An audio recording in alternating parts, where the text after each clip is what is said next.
Chapter 77. Are you kidding me? Sis. No, I'm telling the truth. Who are you married to? Wei Dong. Ning Ziyuan. Zhu Lingling never would have thought that Huamin would marry Qin Chu. None of them. Then who is it? Sis, you didn't get married on a whim, did you? Isn't Jixin still in the hospital? How can you be in the mood to get married? Have you been under a lot of pressure recently? Have you lost your mind? Don't be afraid. The psychiatrist said that anything you do when you're not sober is invalid. It's just like how it's not illegal to kill someone when they're mentally ill. No matter who you marry impulsively, as long as you do a psychiatric evaluation tomorrow, you can get a divorce. Lingling, I'm not impulsive, and I didn't make this decision while I'm crazy. I'm very sober. Sis, don't scare me. I haven't been back for a few days, and you've already given me such explosive news. Qin Chu and I got married. Who? Qin Chu. Which Qin Chu? Don't tell me it's the Almighty from our class. Who else could it be? Oh my god, let me calm down. I can't digest this. You got married to Qin Chu. Is this a prank? No, April Fool's Day is over. Don't lie to me, is this real? Obviously, Zhu Lingling had serious doubts about the authenticity of the news. It's real, I swear. That's great, girl. Congratulations on finally getting together with the person you love. Although Zhu Lingling was usually crazy, she knew Huamin the best. Other than Qin Chu, there was no one else in Huamin's heart. Ning Ziyuan was just a temporary choice she made to avoid her feelings. Zhu Lingling used to think that Ning Ziyuan wasn't good enough for Huamin, and she was right. After going around in circles, Huamin ended up with Qin Chu. The story seemed to have returned to 7 years ago. She was truly happy for her, because she knew how much Huamin loved Qin Chu, but she never said it out loud. Lingling, don't give me your blessings. I had no choice but to marry him. Then, Huamin told Zhu Lingling everything. After hearing the news, Zhu Lingling gradually calmed down. Mian, what do you plan to do now? Your mom will find out sooner or later, and so will Qin Chu's parents. You won't be able to hide it for long. Once you're pregnant and have a child, the paparazzi will follow you. Qin Chu isn't an ordinary person, he's the heir of GK. People like him won't be able to hide his marriage. People will find out sooner or later. How do you plan to deal with it then? Huamin thought for a moment and replied, Lingling, to be honest, I don't want to live with Qin Chu like this. We shouldn't have been together in the first place, so I think I'll ask for a divorce after a while. Divorce? Are you crazy? Why do you want a divorce? I really don't understand. You love him and he loves you. Why can't you be together?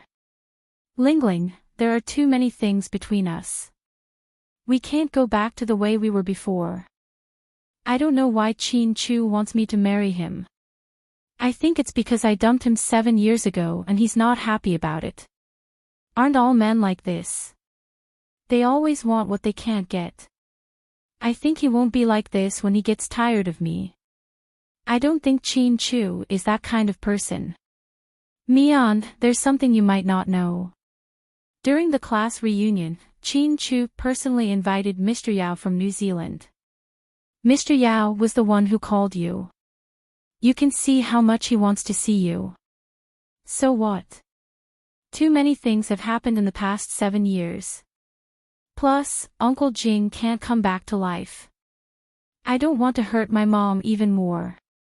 Anyways, I will end our relationship before our relationship is exposed. Huamin. Zhu Lingling felt that Huamin was under too much pressure. They had only been married for a few days, but she was already thinking about a divorce. If Qin Chu knew what she was thinking, he would be very sad. Chin Chu guessed right. She was going to burn the bridge after crossing it.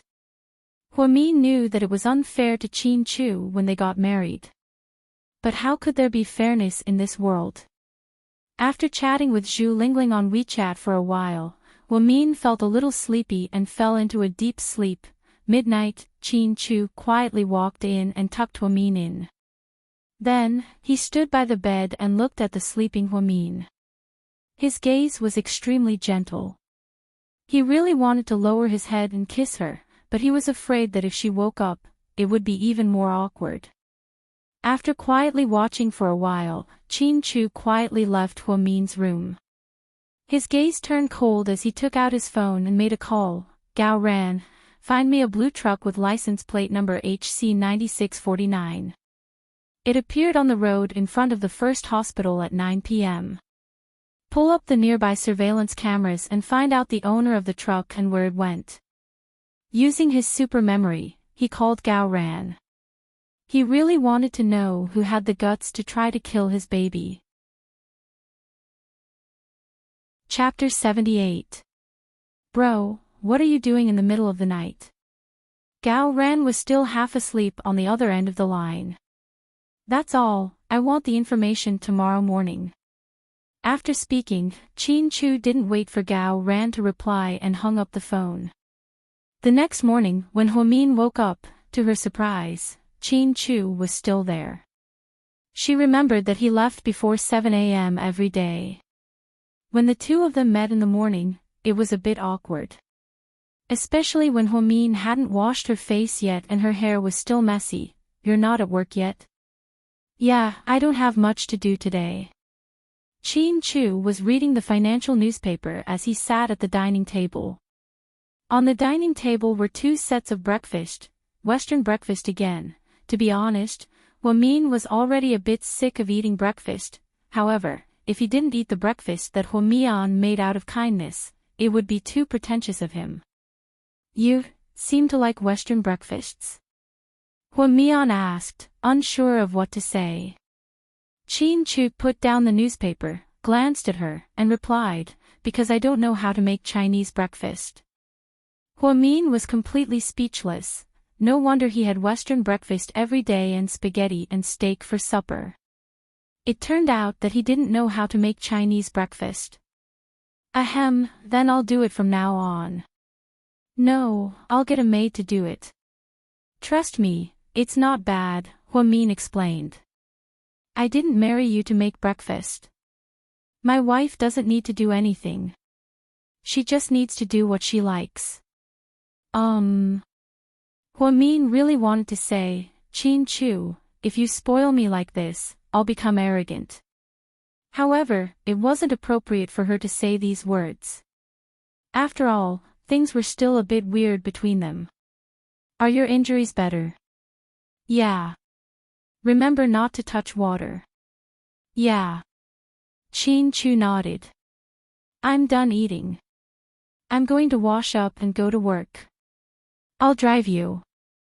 Huomin dawdled for 20 minutes. When she came out, Chin Chu was still waiting for her. She drove Huomin to the hospital in her low-key Volkswagen CC. Then, she drove straight to GK headquarters. It was rush hour, and many employees saw their boss driving the Volkswagen CC. At first, some people thought that it was Assistant Yang's car, but they were all dumbfounded when they saw the boss get out of the car. Thus, some people began to whisper, what kind of path is the CEO taking? If I'm not mistaken, that's a Volkswagen CC, right? It's not a luxury car, right? Another person replied softly, I'm guessing that the CEO is going to work with Volkswagen soon. Is our company going to build cars again? Not necessarily. Maybe the president is tired of driving luxury cars and wants to try something new. I think that's the case. Or perhaps the president wants to give this car to a certain department as a bonus. The employees were all talking at once, but Chin Chu was still doing things his own way. GK's office of the president, Chin Chu was reviewing documents when Gao Ran called him. Did you find anything? he asked. Of course, I'm the captain of the criminal police force. Do you think I'm a freeloader? I found it. I didn't know until I did, but when I did, I was shocked. Yesterday, this car almost hit someone in front of the hospital. I took a closer look and saw that it was you and Huamin, right? Gao Ren asked nosily. Get to the point, what's the background of the car? Whose car is it? The owner of the car is Wu Shikai, the owner of Hongtai Logistics in our city. However, he's not here. The driver last night is an employee of his company, Wang Li. He's 32 years old, from our city, unmarried, and an alcoholic. He has a criminal record of theft and has a bad personality. I don't know why he appeared in front of the hospital last night, but he probably got drunk, Gao Ran analyzed. That's impossible, he wasn't drunk. It was premeditated. He wanted to kill Huamin. Kill Huamin. Why? Gao Ran was shocked. Who could a girl like Huamin possibly have a grudge against? Why would someone want to kill her? Leave the rest to me, that's all. After speaking, Qin Chu hung up the phone. President Qin, the morning meeting is in 10 minutes, Assistant Yang reminded him. Cancel the morning meeting, I have something important to do. I won't see anyone in the morning, and I won't approve any documents. Yes, President Qin. Yang already knew the president's temperament, so he didn't dare to delay and left with instructions. Qin Chu picked up his phone, hesitated for a moment, and then dialed a number. Rick, I need your help. Come to GK headquarters in an hour. After hanging up, Qin Chu stood up and walked to the floor-to-ceiling window. As he looked out at the heavy traffic outside, his eyes turned slightly cold. Someone dared to harm his Huamin, that person must be tired of living. Chapter 79. Qin Chu gave Rick an hour, but it only took Rick 20 minutes.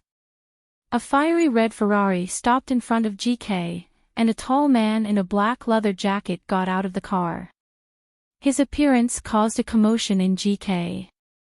Since he was of mixed Chinese and French descent, his handsome face attracted a lot of attention. Inside the president's office, hey, Qin Chu, long time no see. Sit, Qin Chu got up and walked to the wine cabinet in his office. He poured 2 glasses of red wine and handed one to Rick. You must have something important to tell me, right? What is it? Rick swirled his empty glass and smiled. He had known Qin Chu for many years. They didn't talk often, but they were good friends. The truth was, men didn't have the same friendship as women. They didn't go out for tea or shopping every other day. However, when they really needed each other, they would show up. Rick's mother was a French aristocrat, and his father was a local entrepreneur. Of course, he was only an entrepreneur on the surface. His family owned a 5-star hotel chain and the city's most luxurious nightclub, Seductive Fox. Rick's family's real business was the underworld, but it was a high-level underworld that had been cleaned up. Qin Chu sat down across from Rick.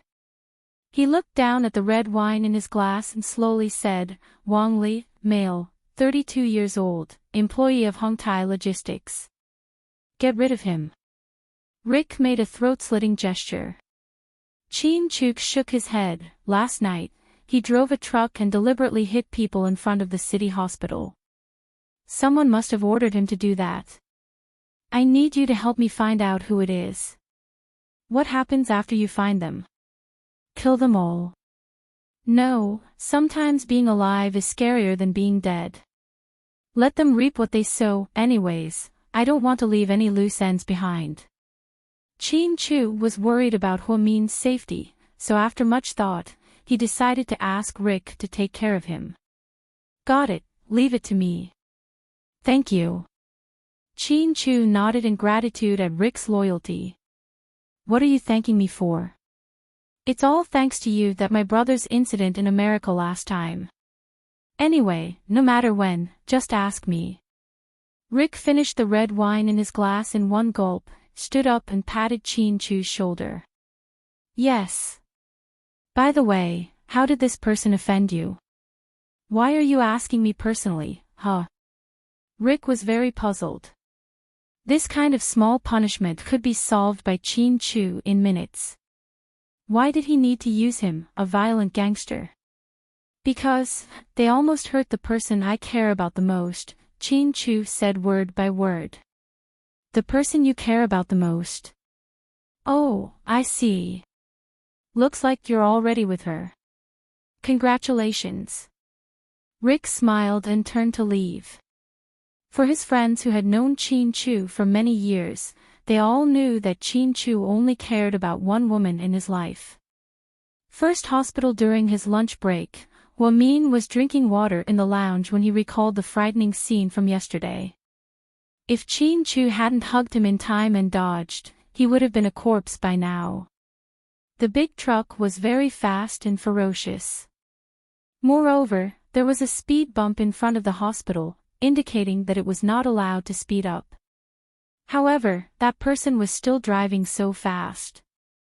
Was it as simple as being drunk? If it was in the past, Hwa-min wouldn't have thought too much about it. However, recently, lawyer Luo came looking for him and didn't talk about that matter. Hwa-min still had lingering fears about this incident.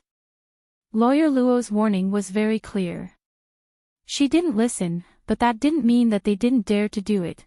It seemed like the perpetrator had already started to make a move. Hwa-min clenched his fists tightly. He thought to himself, this society is so unfair. Those people were the ones who hit people first. Not only did they not accept punishment, but they also blatantly threatened the victim's family. If he had been hit and killed yesterday, the traffic police would have treated it as a traffic accident. They would have paid a few 100,000 yuan and let it go. Thinking of this, Hwa-min felt a slight chill down his spine. At this moment, his phone rang. Where are you? Chin-Chu's magnetic voice came from the other end of the phone. Chapter 80. At the hospital. I'm at the entrance of the hospital. Can you come out for a second? What's up? Hwa-min was a little distant. She was actually very conflicted. She really didn't want to get too close to Chin-Chu, but they cooked together every day, so she couldn't break away from him. Something's up, he said in all seriousness. Hwa-min looked at her watch. There were still 20 minutes before work, so she still had time. She got up and walked towards the door. As soon as Hwa-min walked out, she saw his ordinary Volkswagen sedan. Chin-Chu was leaning against the car. Hwa-min hesitated for a moment, then slowly walked over. Chin-Chu handed over the reusable bag in his hand. Here. What's this? Hwa-min asked curiously. Afternoon tea. Thank you. Hwa-min took the bag and nodded her head in thanks. What do you want from me? Tell me, I'm almost at work. Hwa-min looked at Chin-Chu, wondering why he was at the entrance of the hospital in the middle of the day. I just want to bring you afternoon tea. Hwa-min was completely speechless. Was this even a matter? He made it sound so serious that she thought it was something important. Actually, she didn't know that in Chin-Chu's eyes, everything about Hwa-min was important to him. Okay, if there's nothing else, I'm leaving. Wait, Chin-Chu shouted. Hwa-min turned around. Chin-Chu reached out and tucked the hair on her forehead behind her ear. His movements were extremely gentle. Hwa-min's cheeks instantly turned red. She looked like a little girl who was experiencing her first awakening of love. Okay, go ahead. I can't pick you up after work today because I have something to do at the company. I'll be back later, but I'll send someone to pick you up. I'll call you then. No need. I'll take the bus myself. It's so close to home. However, no matter what Hwa-min said, Chin-Chu acted as if he didn't hear anything. He turned around and got into the car. Min sighed slightly and returned to the hospital with the bag. Inside the lounge she slowly opened the bag. Inside was a box of pink macarons, a box of puffs, a cup of hot coffee, and a box of 4 fruits: honeydew, watermelon, strawberries, and grapes. The packaging was exquisite, and the ingredients were very fresh. Wow, isn't this 37 degrees pastry? It's super expensive. It said that a cup of coffee costs more than 300 yuan. Senior sister, you're so extravagant.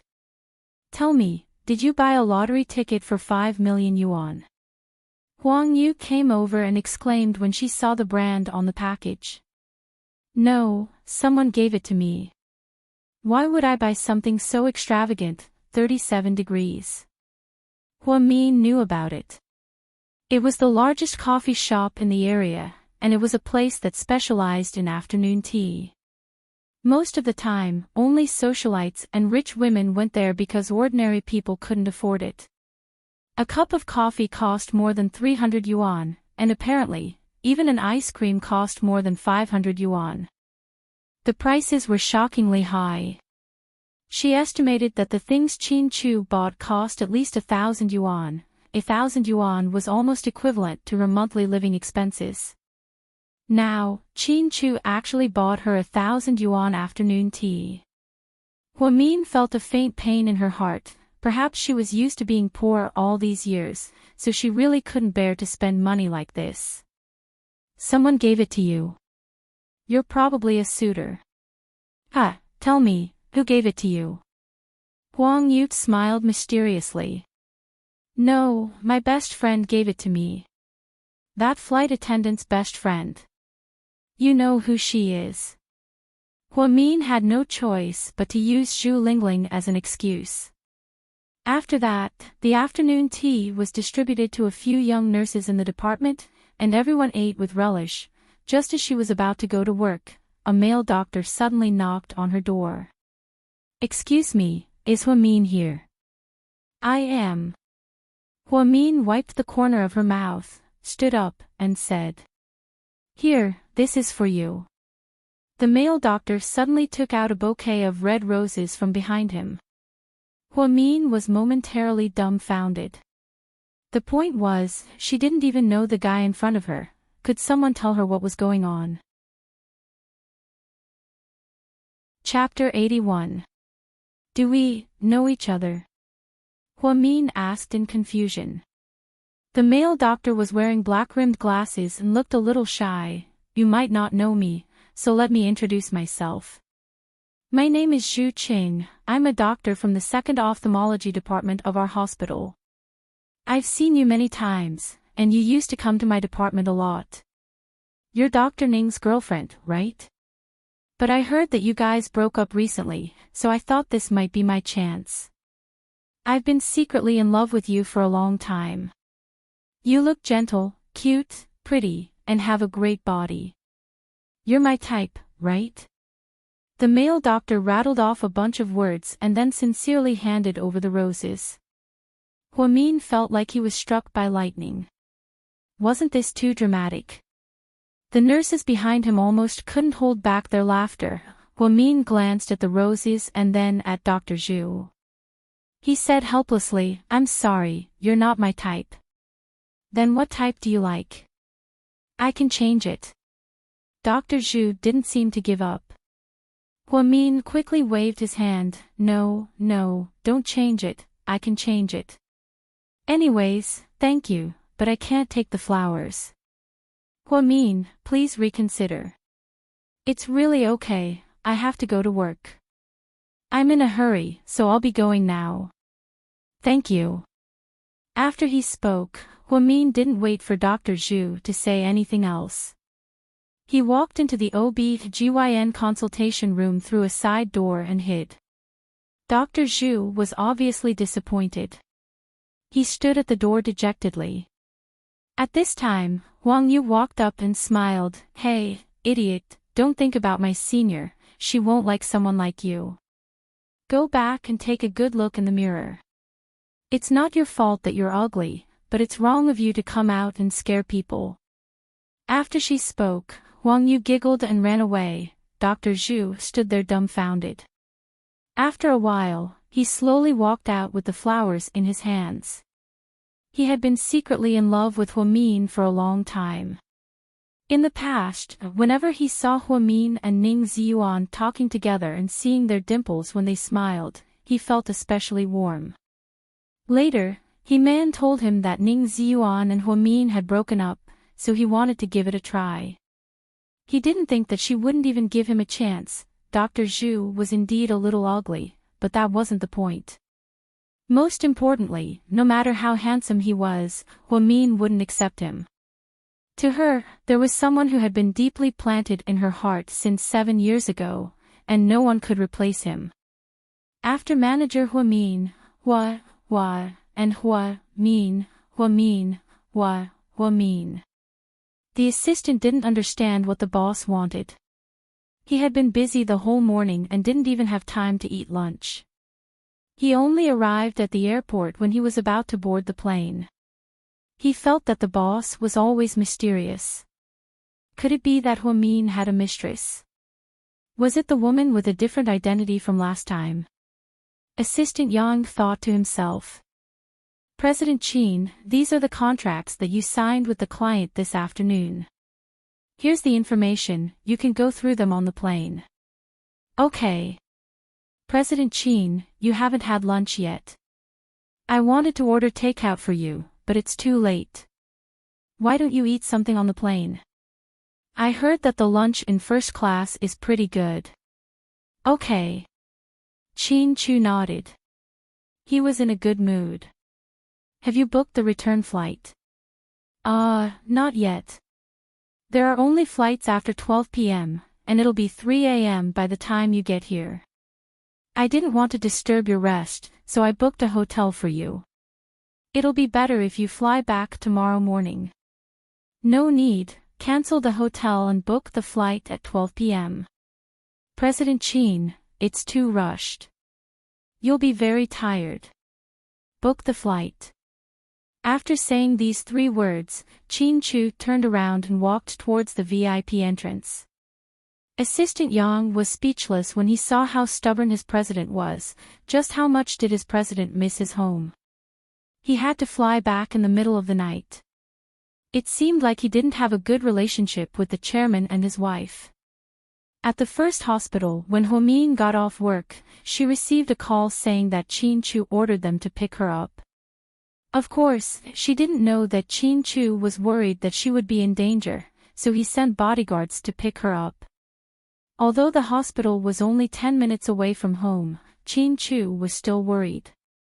Miss Hua, this way please. The 2 bodyguards in black suits pointed at a black Mercedes-Benz. Huamin thought that the scene was a bit too grand. After she got home, she washed her face and sat down on the sofa to rest. Then, she received a call from her mother. Mom, what's wrong? Huamin became nervous. She was worried that something might have happened to her brother. Go back to the Hua family in a bit. Yang Meirong's tone was serious. Huamin's heart sank when she heard this. The Hua family, that heartless family. Did that person ask her to go back? Chapter 82. Mom, I'm not going back. Other than the fact that my surname is Hua, I have nothing to do with that family. I don't like that person either. Huamin's heart was filled with hatred towards her biological father, Hua Zhenghai, who was one of the top 10 richest men in the city. That man had ignored her and her mother for years. He didn't even give them any money. It was as if he was dead. He didn't even come to Uncle Jing's funeral. Apparently, Uncle Jing was his chauffeur for 10 years. Such an emotionless man, he did not deserve to be her father. Go back, I heard that your grandmother passed away. Yang Meirong's tone was a little sad. If there was one person in the Hua family that was nice, it would be Mrs. Hua. She was an old lady who believed in Buddhism. She hadn't lived in the Hua family for many years and had been praying at a temple in the south. Huamin met her once. Her grandmother came to visit her with a chauffeur. She bought her pretty clothes and even gave her money. However, her mother didn't seem to want it. That was 10 years ago.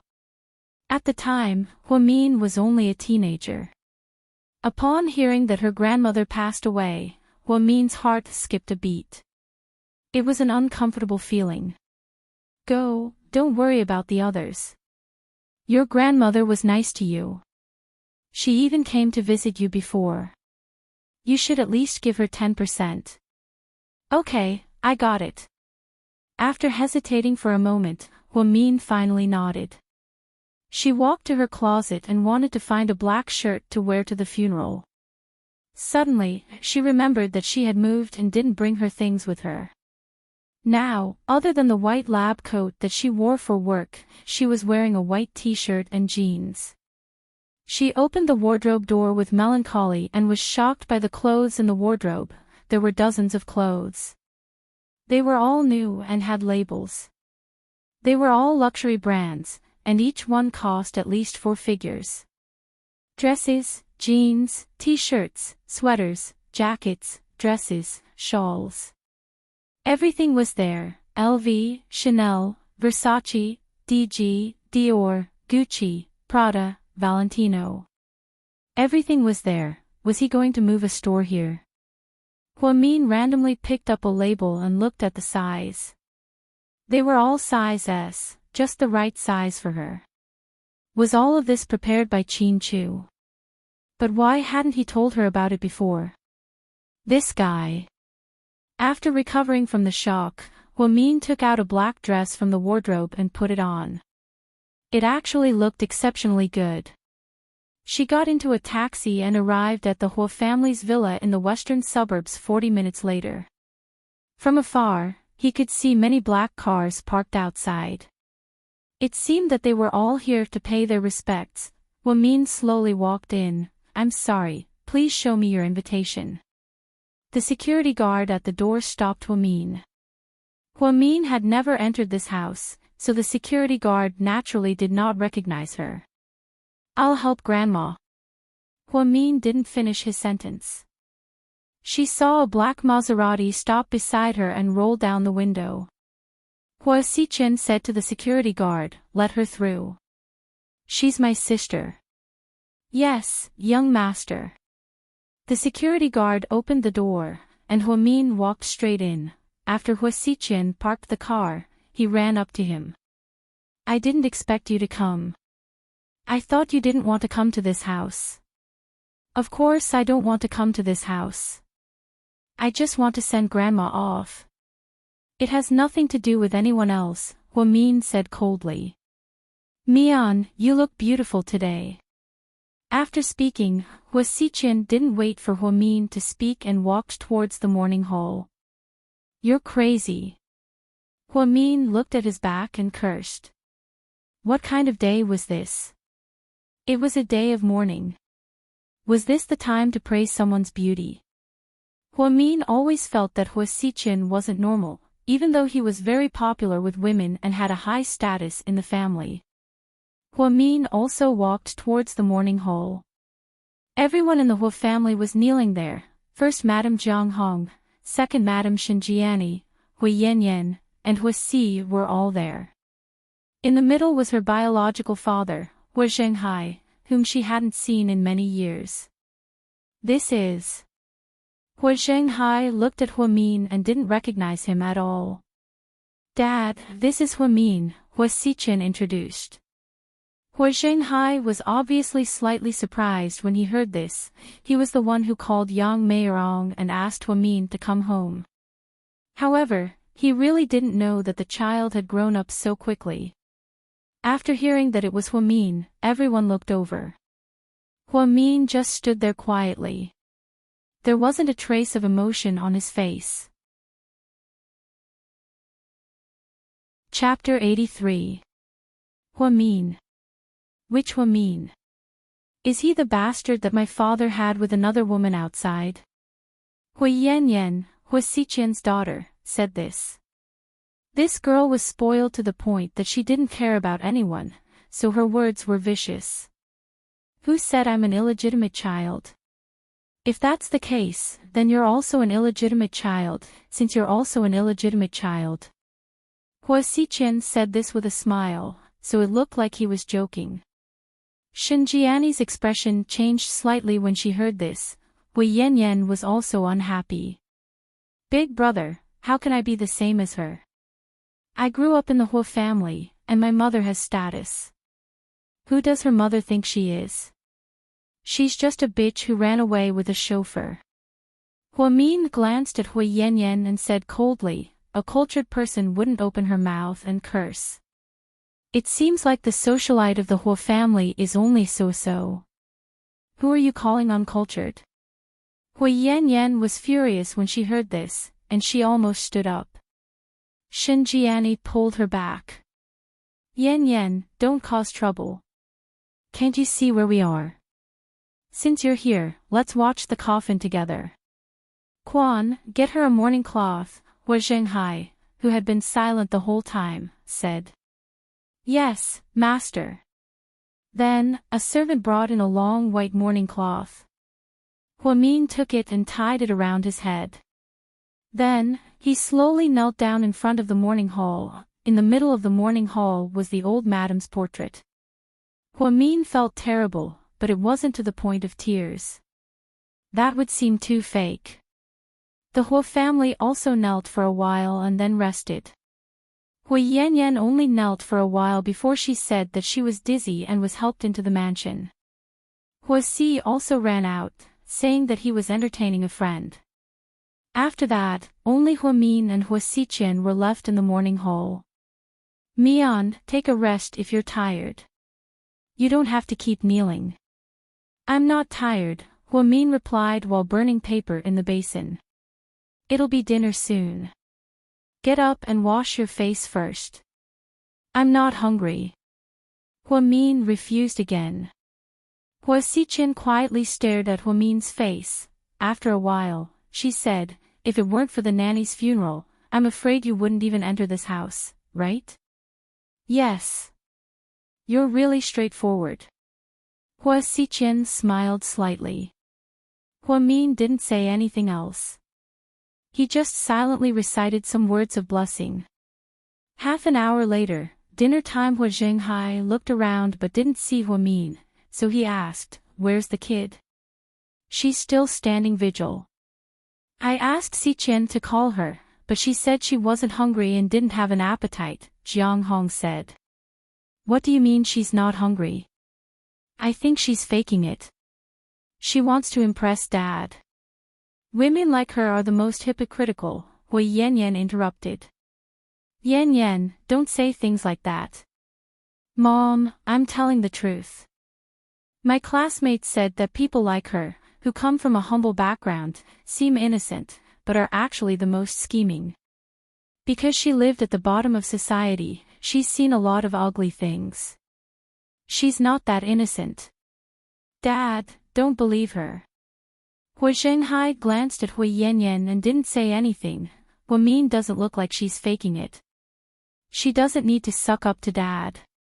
After all, Dad hasn't given her anything in the past few years. She seems to be used to it. Hua Xiqian's words made Hua Zhenghai's expression change slightly. Indeed, he seemed to have forgotten about this daughter of his. If it weren't for his mother's dying instructions, he would have asked Hua Min to come back. He wouldn't have even called Yang Meirong. Let's eat, Hua Zhenghai said after a moment of silence. 20 minutes later, everyone gathered in the morning hall again. Madam Hua Zhenghai said slowly, Zhenghai, the feng shui master said that someone needs to stand vigil around the clock tonight. It's best if it's a woman, because men are afraid of offending people. Mom liked Yanyan a lot when she was alive, so I think we should let Yanyan stand vigil. Hui Yanyan's expression immediately changed when she heard this. Auntie, I can't do it. I have low blood sugar and I feel dizzy all the time. My mom made an appointment with a doctor and he'll be here soon to put me on an 4-drip. You should let my brother and brother stand vigil. How could she stand vigil alone? How could she do something as scary as that? She was the Huo family's little princess. Shinjiani also chimed in, yeah, sis, Yan Yan isn't feeling well. How about I stand vigil for her? How can that be? Only the younger generation can do it. Mom, let Huamin stand vigil, Hua Xiqian volunteered. At that moment, everyone looked at Huamin. Huamin also heard their conversation.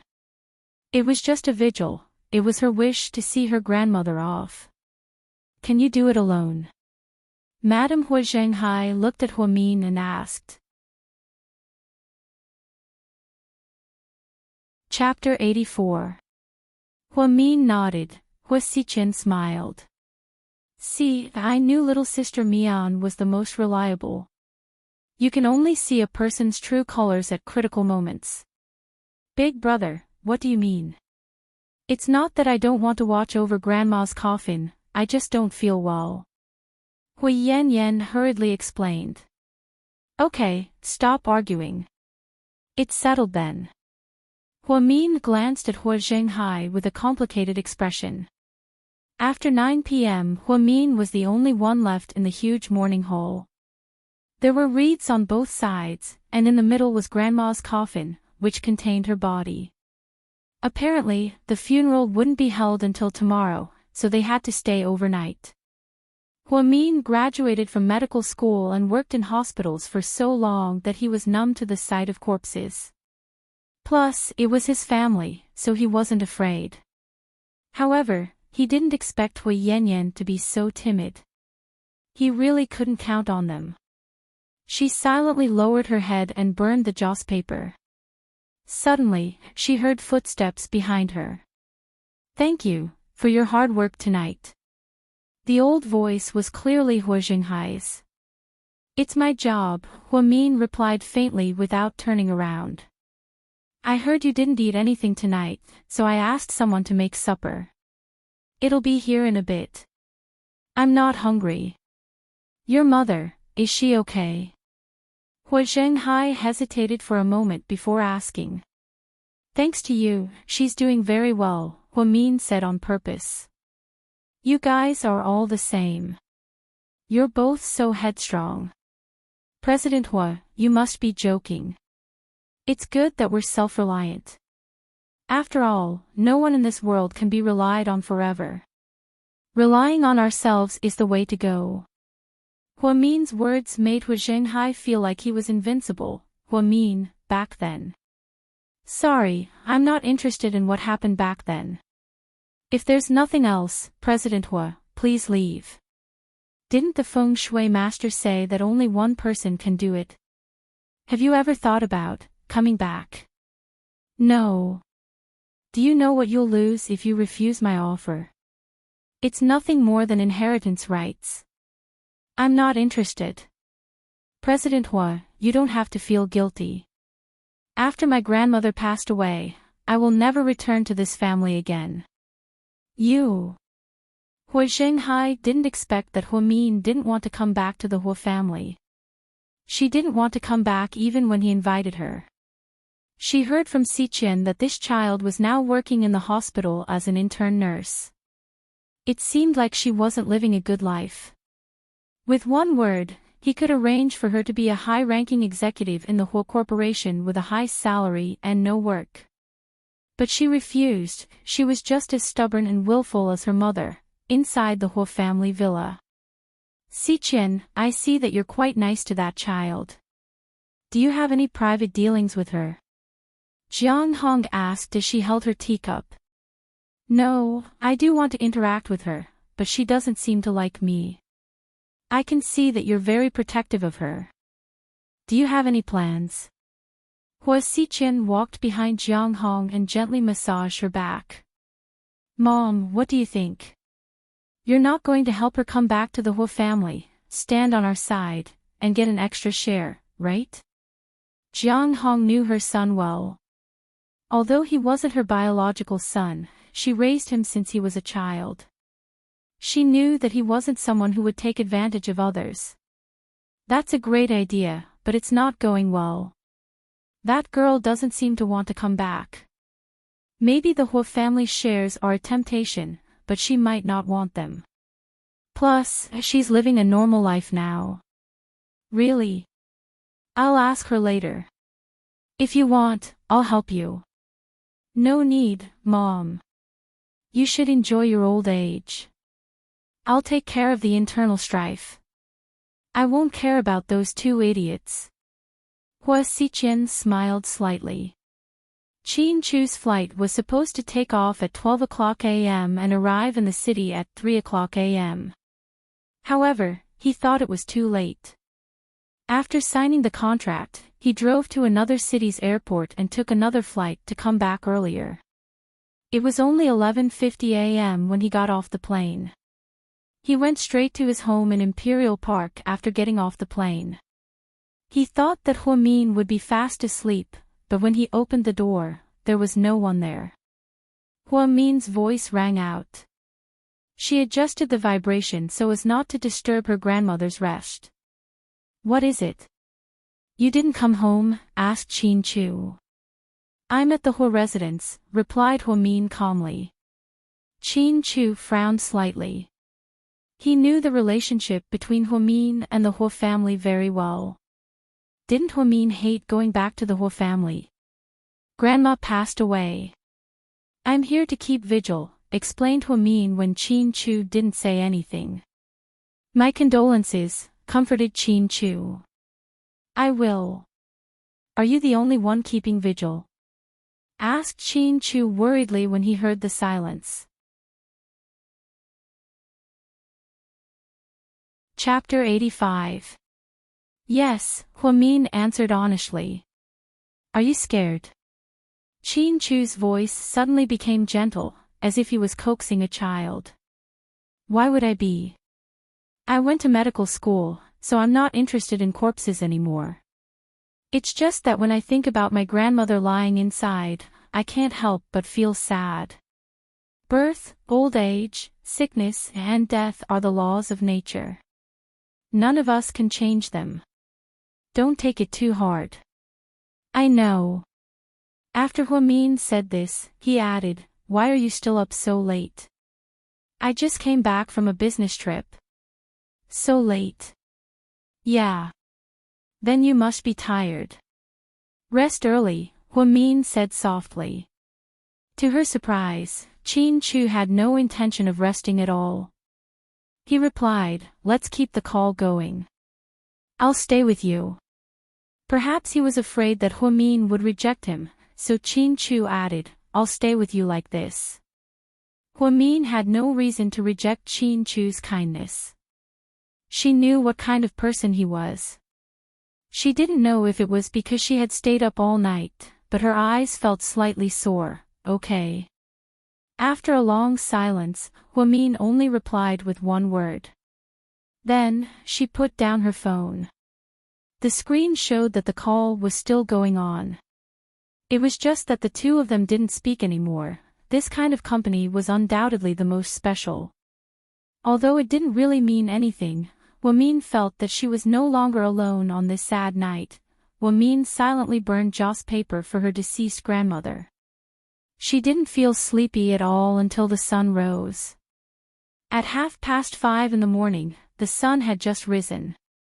Hua Xiqian walked over in a black shirt and black trousers.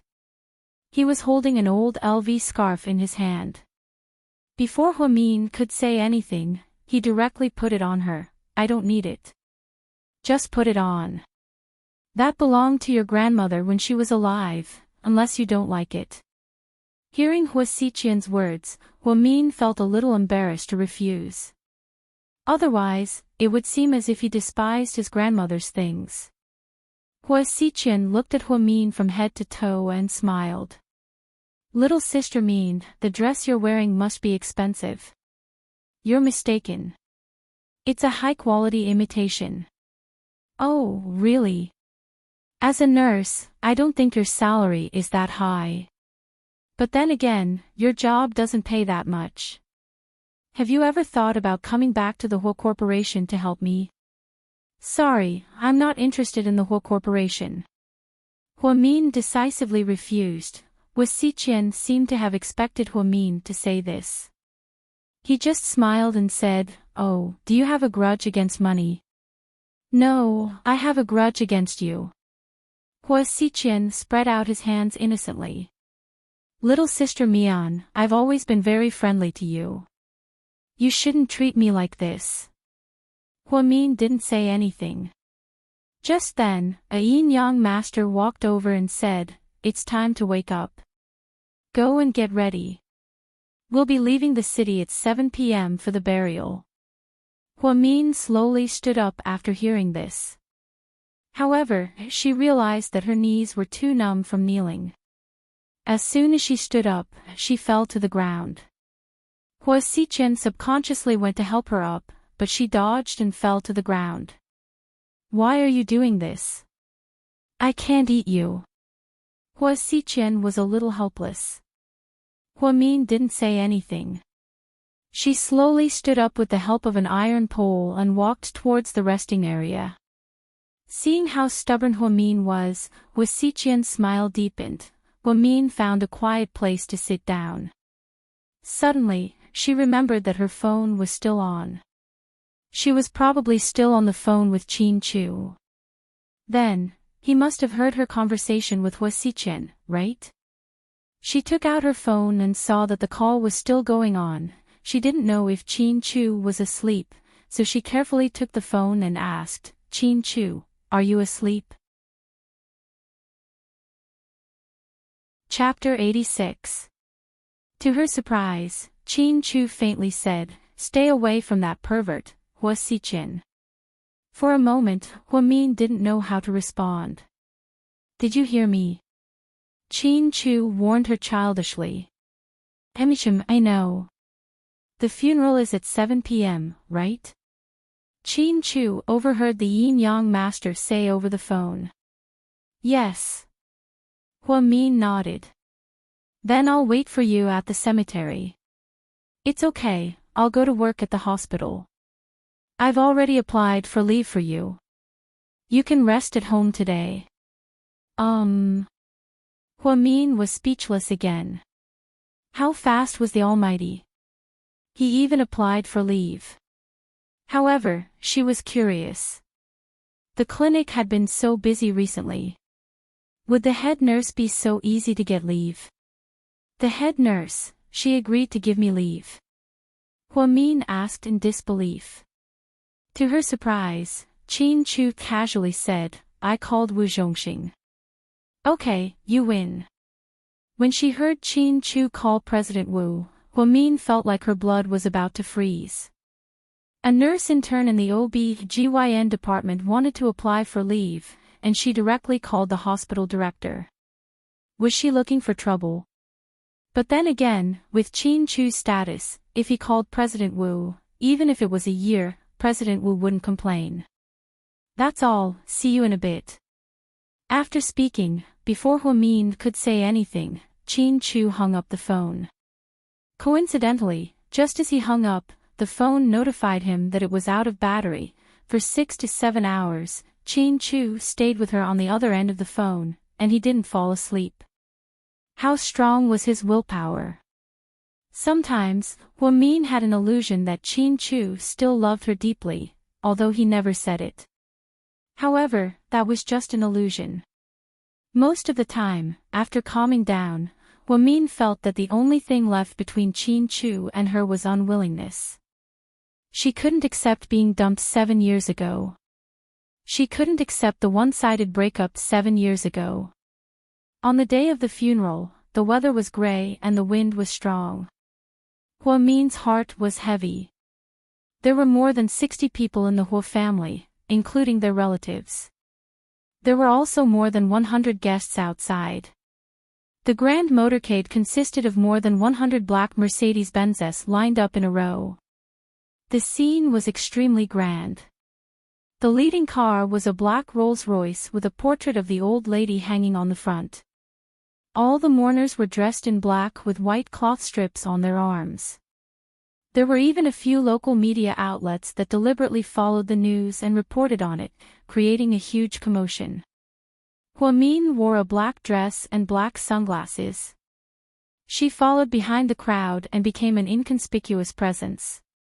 Hua Xiqian, Hua Si, Hua Yanyan, and the first madam and second madam followed on either side of Hua Zhenghai.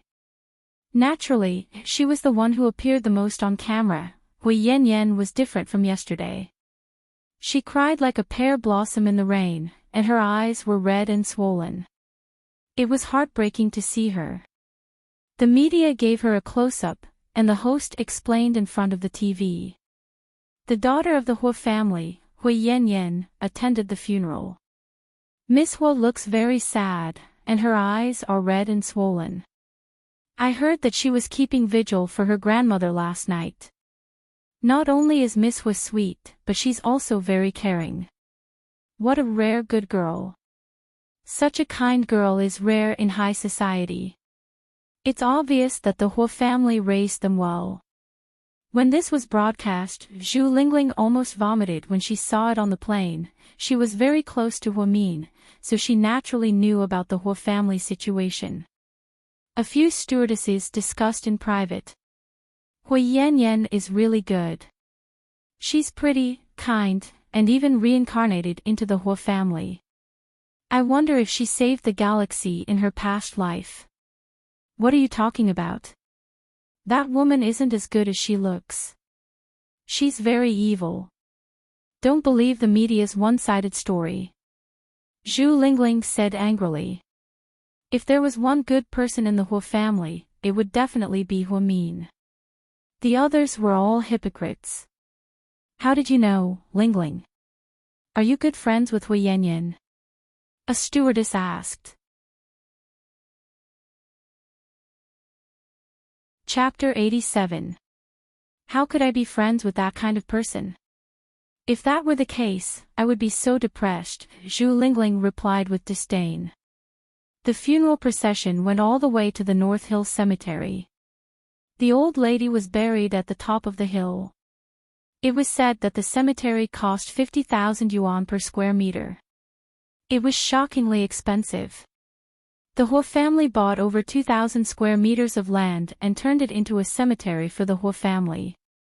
Huamin stood at the side with his glasses on and didn't say a word. Just then, Hua Si suddenly walked over and stopped in front of her. What are you looking at? Are you jealous? Dad bought this cemetery for the Hua family. But as an illegitimate daughter, you don't have the right to be buried here, so don't even think about it. Huamin didn't even look at Hua Si and replied, It's such a nice place. I can't afford it.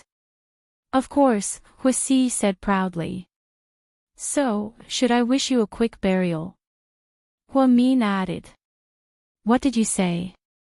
Hua Si was so angry that he raised his hand and was about to hit her. However, Huamin quietly reminded him, Young Master Hua, don't be impulsive.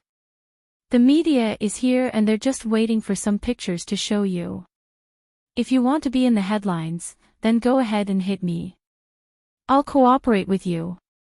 You'd better watch out for me. Upon hearing Huamin's words, Hua Si immediately put down his hand and looked around. Luckily, the media didn't take any pictures of them. He angrily cursed and turned to leave. Hua Si was just like Hua Yanyan. He was spoiled and arrogant, so he was part of the Hua family. Hua Si was young and aggressive. His competition with Hua Xiqian was getting more and more intense. He relied on his father's love and his mother's help. He was becoming more and more like the future head of the Hua family. However, Huamin thought that Hua Xiqian could deal with this brainless guy in a matter of minutes. The only reason why Hua Si didn't do anything was because the female celebrity behind him was difficult to deal with. However, she wasn't interested in the Hua family's competition at all. No matter who won or lost, it had nothing to do with her. After the funeral procession, all the motorcade returned to the Hua Manor one after another. Apparently, Hua Zhenghai had prepared 60 tables of banquets at a 5-star hotel to thank those who had come to pay their respects. Huamin naturally would not go again. She had done what she should do. Grandma had been buried in peace. It was time for her to leave. After the media and the Hua family left, she slowly walked down the cemetery alone. When he reached the entrance, it started to rain. Huamin stood at the entrance, wondering if he should go to the store in the cemetery to buy an umbrella or go to the bus stop in the rain. Suddenly, a black Maybach 62S slowly stopped in front of the cemetery. It was said that this car was worth more than 11 million yuan, and it was a top-notch model from Germany. Many rich people in China fought to order it, but there were limited places in Asia. In the end, only 6 cars were imported from China. At that time, the news was quite sensational. Huamin could always hear the private gossip of a few young nurses in the OB/GYN clinic. So when she saw this car, Huamin couldn't help but take a second look. However, the person who got out of the car. Wait, why did he look so familiar? Qin Chu was wearing a black slim-fit suit with a small white flower on his chest. He looked like the perfect funeral procession. After he got out of the car, he slowly opened the black umbrella, then, he walked towards Huamin. You. Huamin didn't know what to say when she saw Qin Chu's outfit.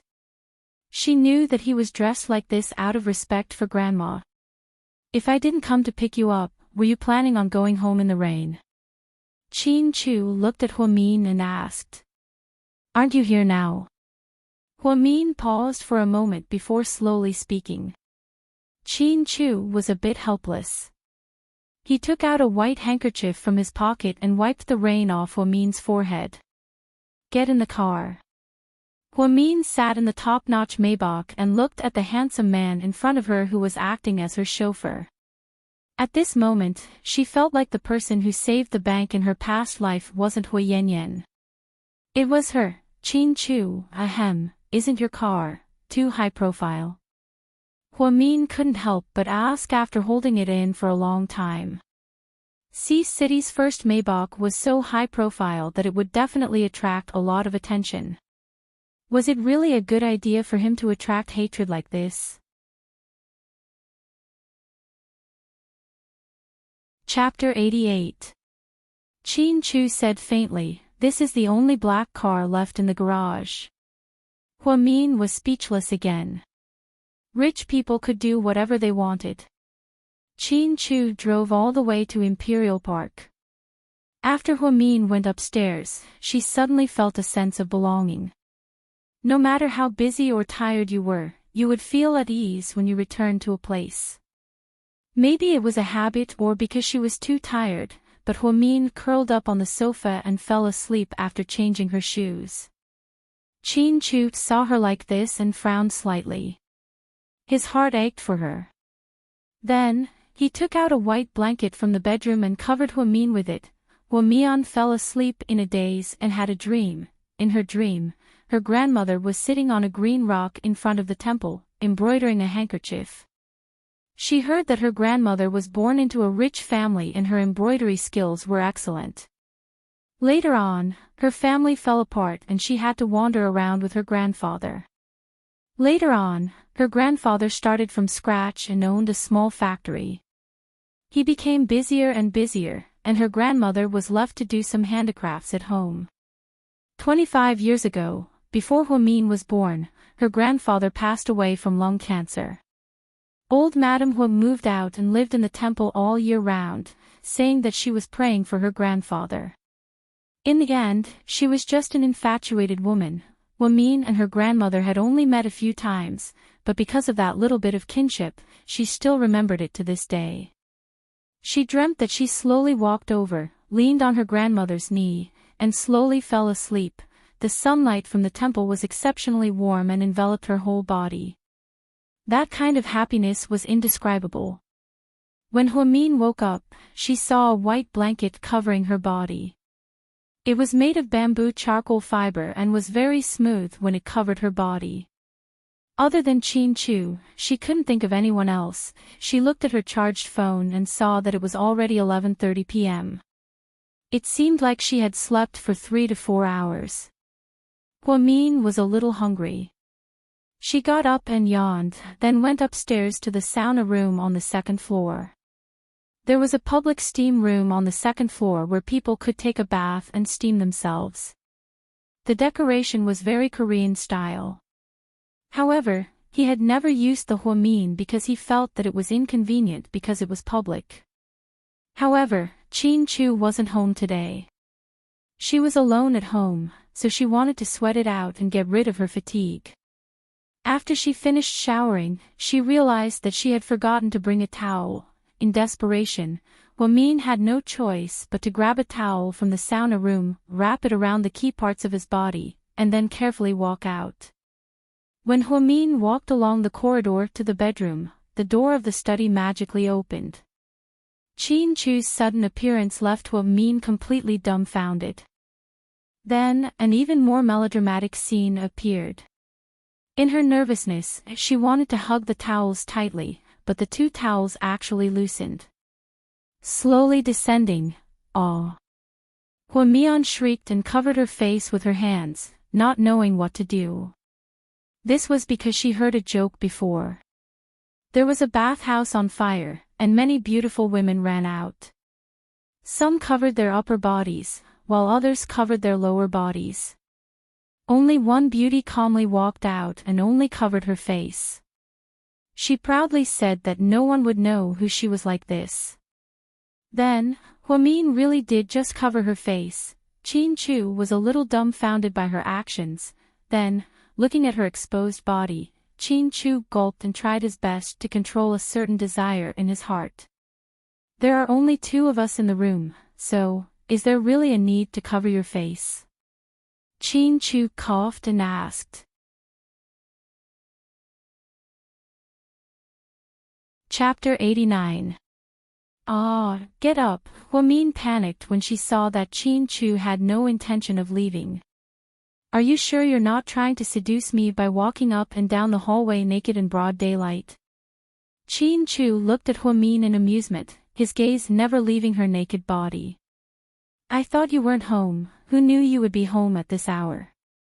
Don't you need to go to work? Hwamin angrily raised her hand and pointed at Chin-Chu, her face full of anger. Chin-Chu didn't say anything, his gaze trailed down her plump upper body. Pervert. Hwamin suddenly felt like she had been seen naked. Then, in the next second, she violently pushed Chin-Chu away and quickly ran into the bedroom. Chin-Chu looked helpless as he muttered to himself, I'm your legal husband, okay, Miss Hua. In the bedroom after Hwamin changed, she refused to come out of the bedroom. She didn't even know how to face Chin-Chu. What happened just now was so embarrassing. There was also that joke that made her cover her face. How stupid was she to be like that? There were only two people in the house. If she covered her face, her body would be seen, and she would be exposed. If Zhu Lingling knew about this, she would definitely say, oh my god, are you still the genius with an IQ of 130? I think you've degenerated to the point of dementia in the past 7 years. Most importantly, Hwamin thought that Chin-Chu had gone to work. Shouldn't the president of GK be very, very busy? Why was he wandering around the house in the middle of the day? Plus, it wasn't the weekend. Could someone tell her what was going on? Chin-Chu was indeed supposed to go to work today, but he was worried about Hwamin. He was worried that she wouldn't have anything to eat when she woke up. Therefore, he simply used the computer in the study to have a video conference. Then, he received the email and processed all the documents for the day. He looked at the time. It was almost noon. Thinking that Hwamin might wake up soon, he walked out of the study. Yet, he didn't expect to see such an erotic scene. 7 years ago, they had indeed slept together, but they were young and ignorant at that time, so they did not have any good memories. Moreover, both of them were adults. They had been married for many days, but they had not slept together. Now that such a thing had happened, it was a lot more awkward. Of course, it was awkward for Hwamin. Chin-Chu, on the other hand, felt that this was a good thing. At least today, he found out that Huamin was actually so capable.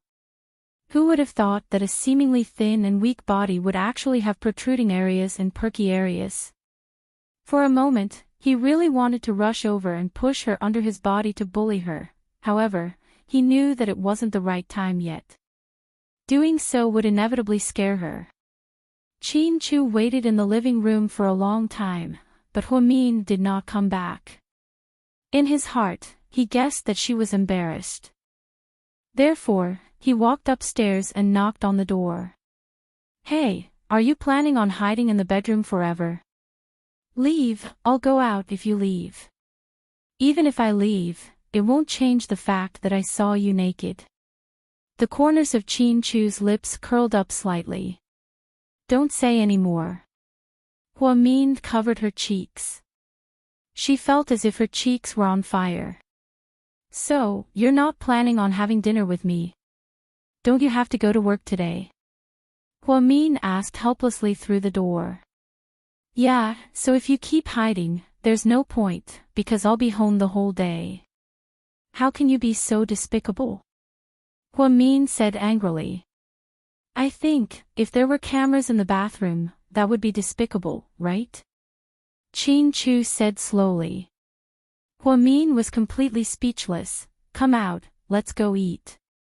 "I'm not eating." "Fine, since you're so stubborn, then I'll have to call Wu Zhongxing and tell him that my wife is not going to work. From now on, she'll be hiding in the bedroom every day." After speaking, Chin Chu pretended to leave. As expected, Huamin immediately opened the door. "Hey, stop right there, who are you to interfere with my work? It's good that you're out. Let's go eat, I'm starving." After speaking, Chin Chu took the lead and went downstairs. Huamin was wearing a set of light yellow sportswear. Her hair was still wet, so it was carelessly loose. However, her getup made her look much younger. At first glance, one would think that she was a high school student. Inside the Maybach, when Chin Chu saw Huamin's getup, he stared at her for a few seconds. An imperceptible gentleness flashed across his eyes. "What are you looking at? Haven't you seen a pretty girl before?" Huamin turned her head away, purposely not looking at Chin Chu.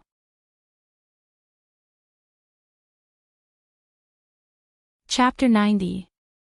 Chin Chu smiled slightly and replied slowly, "Yeah, I've never seen a beauty who only covers her face without clothes." "Hey!"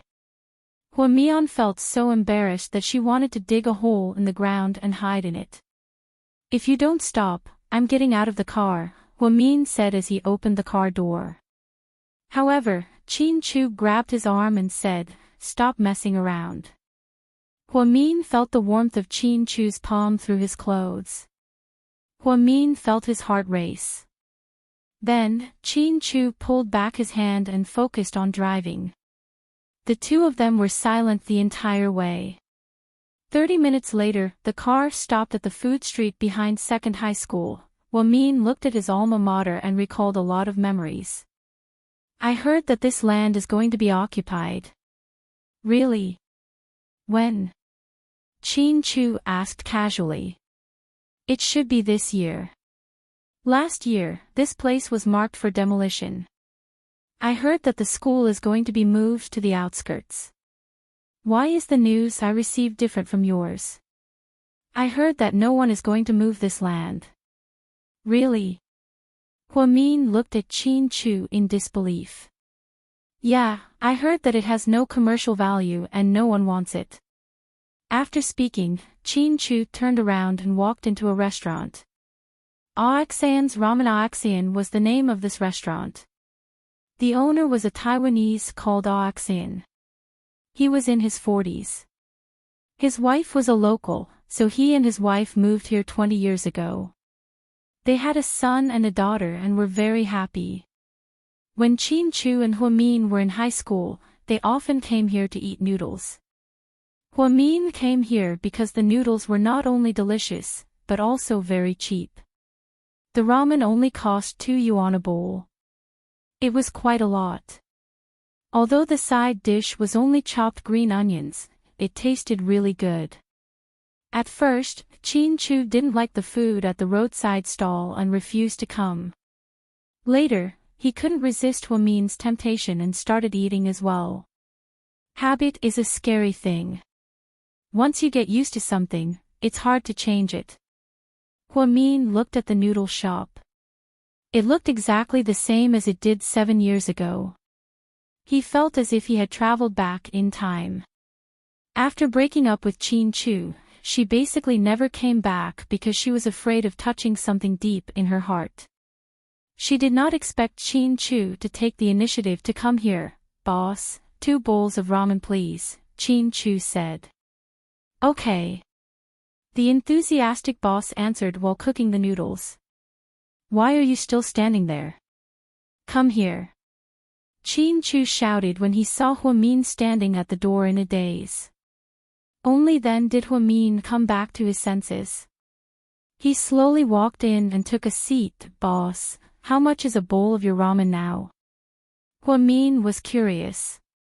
She guessed that with the current prices, it should be at least $10 a bowl. Unexpectedly, the boss just laughed and said, "It's still the same." 2.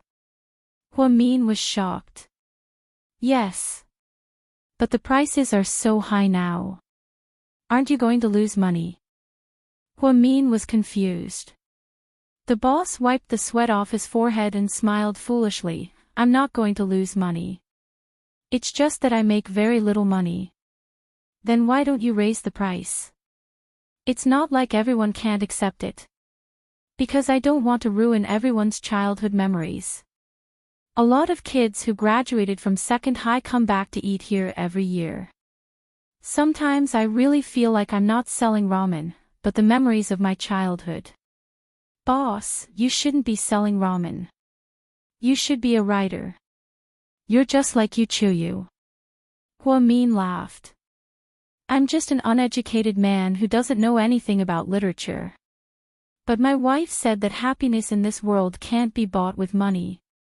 Every time I see you kids saying that you feel happy eating here, I feel like I'm doing something meaningful. I don't think about money anymore. Plus, it's fine as long as I have enough money. Too much money is a problem." "It's rare for you to have this kind of insight," Chin-Chu looked at the boss and said slowly. The boss just smiled foolishly and didn't say anything else. After a while, 2 bowls of steaming hot ramen were served. Hua-Min picked up the chopsticks and couldn't wait to take a bite. It was exactly the same as it was back then. "It's delicious," Hua-Min said emotionally. "Eat more if it's delicious." Chin-Chu looked at Hua-Min's satisfied face and felt happy. "Boss, the bill." After eating like a hurricane, Hua-Min took the initiative to wave his hand. "No need. Chin-Chu still has a lot of money left." The boss smiled. "Money? You saved money here. When did this happen?" Hua-Min was slightly surprised. 7 years ago. "You? How much did you save?" Hua-Min looked at Chin-Chu in disbelief, as if he was looking at an alien.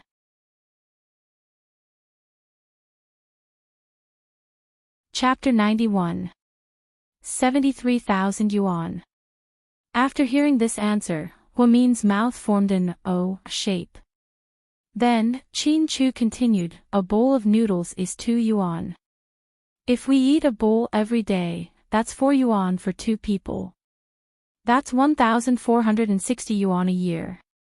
If we calculate it based on 50 years, that's exactly 73,000 yuan.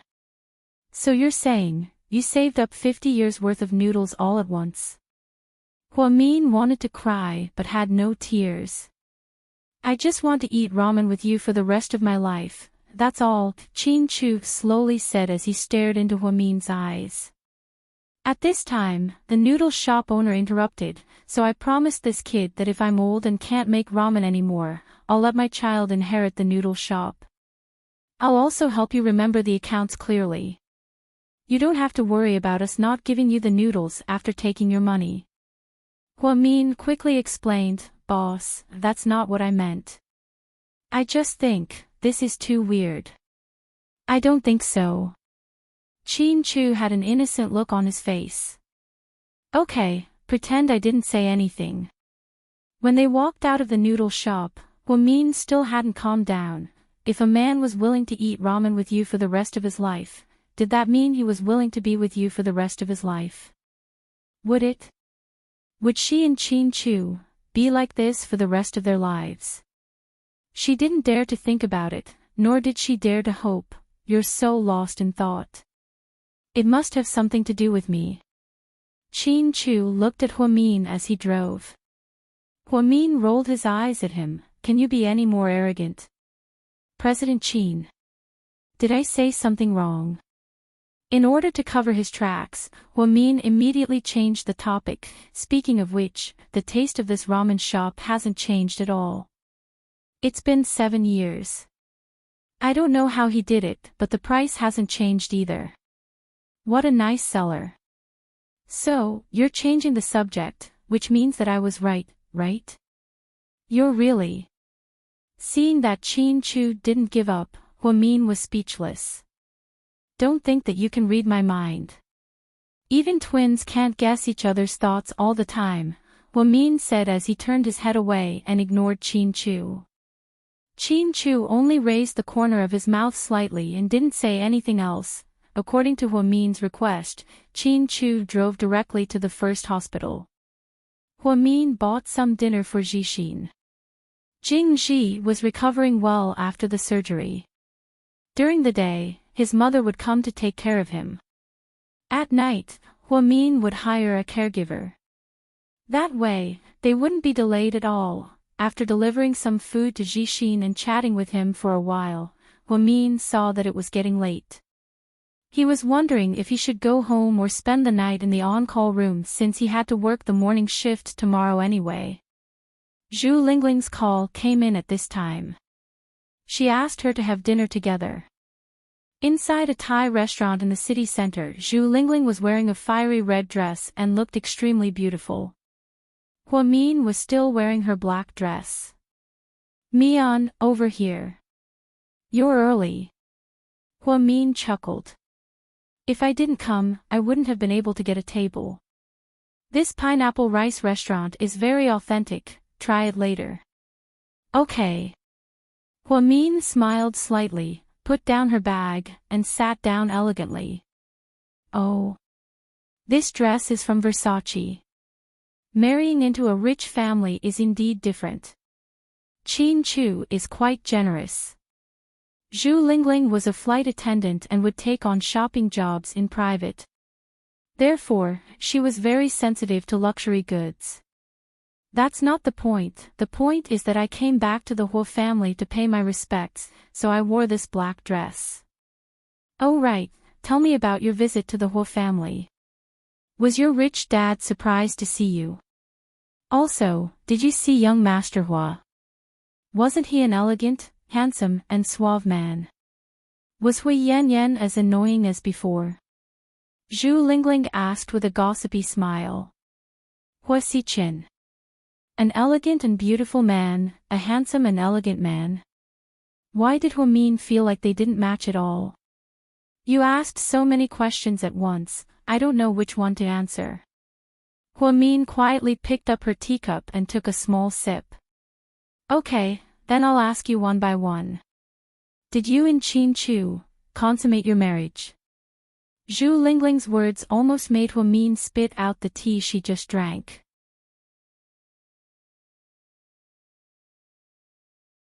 Chapter 92. What's with your reaction? Don't tell me you guys haven't done it yet. Zhu Lingling looked surprised. Of course not, we're sleeping in separate rooms. No way. Sleeping in separate rooms? Then what's the point of getting a marriage certificate? Zhu Lingling looked at him with disdain. Just because we're married doesn't mean we have to sleep together. Plus, you know, I only agreed because of Jixin's surgery. But you guys are already husband and wife, that's a fact. Huamin remained silent with a melancholy look on his face. She never thought that things would turn out like this, so she didn't know how to get along with Qin Chu anymore. Okay, let's not talk about those depressing things. What do you think of my new boyfriend? Zhu Lingling turned on her phone and showed Huamin an intimate photo of her and her boyfriend. Will this one last for more than 3 months? Huamin looked worried. This one is rich and talented, I don't think it'll be a problem.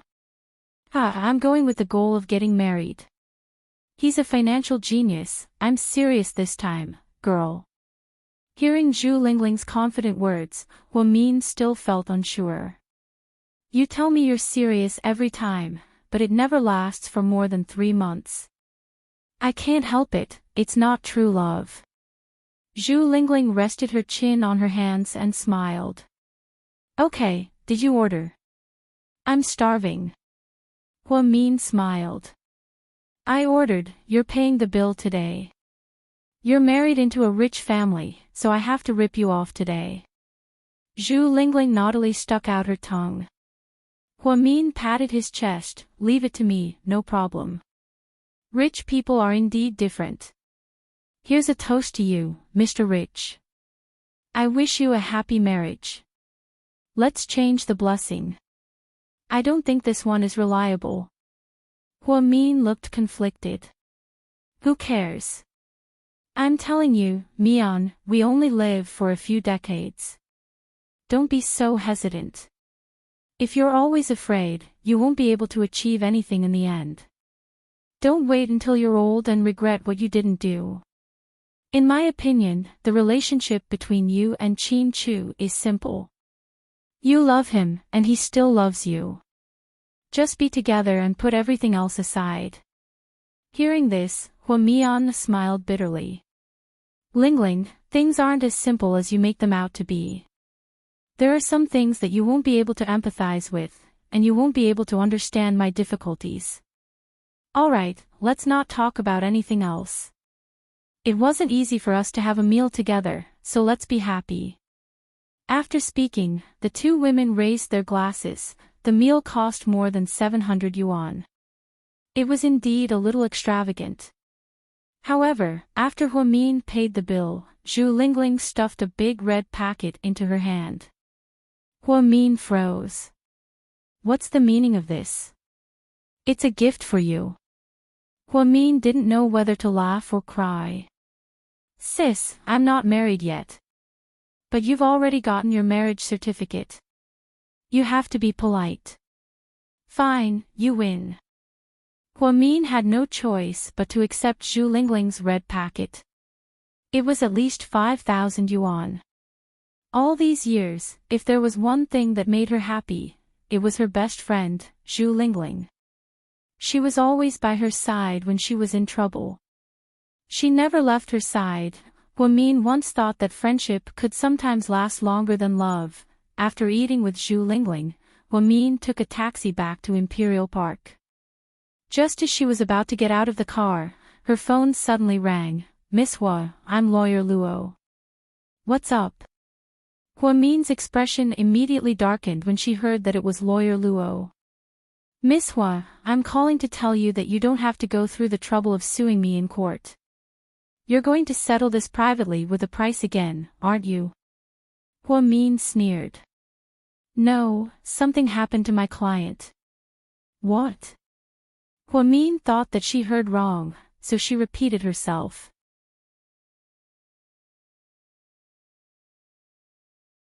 Chapter 93. Mr. Luo, can you be more specific? I don't quite understand what you mean. Huamin didn't dare to think too much about it. After all, this was the guy who was making a fuss a few days ago. Didn't he say that he had a powerful background, that he was from Enchanting, and that he had relatives who were high-ranking officials? 2 nights ago, something happened to my client's family.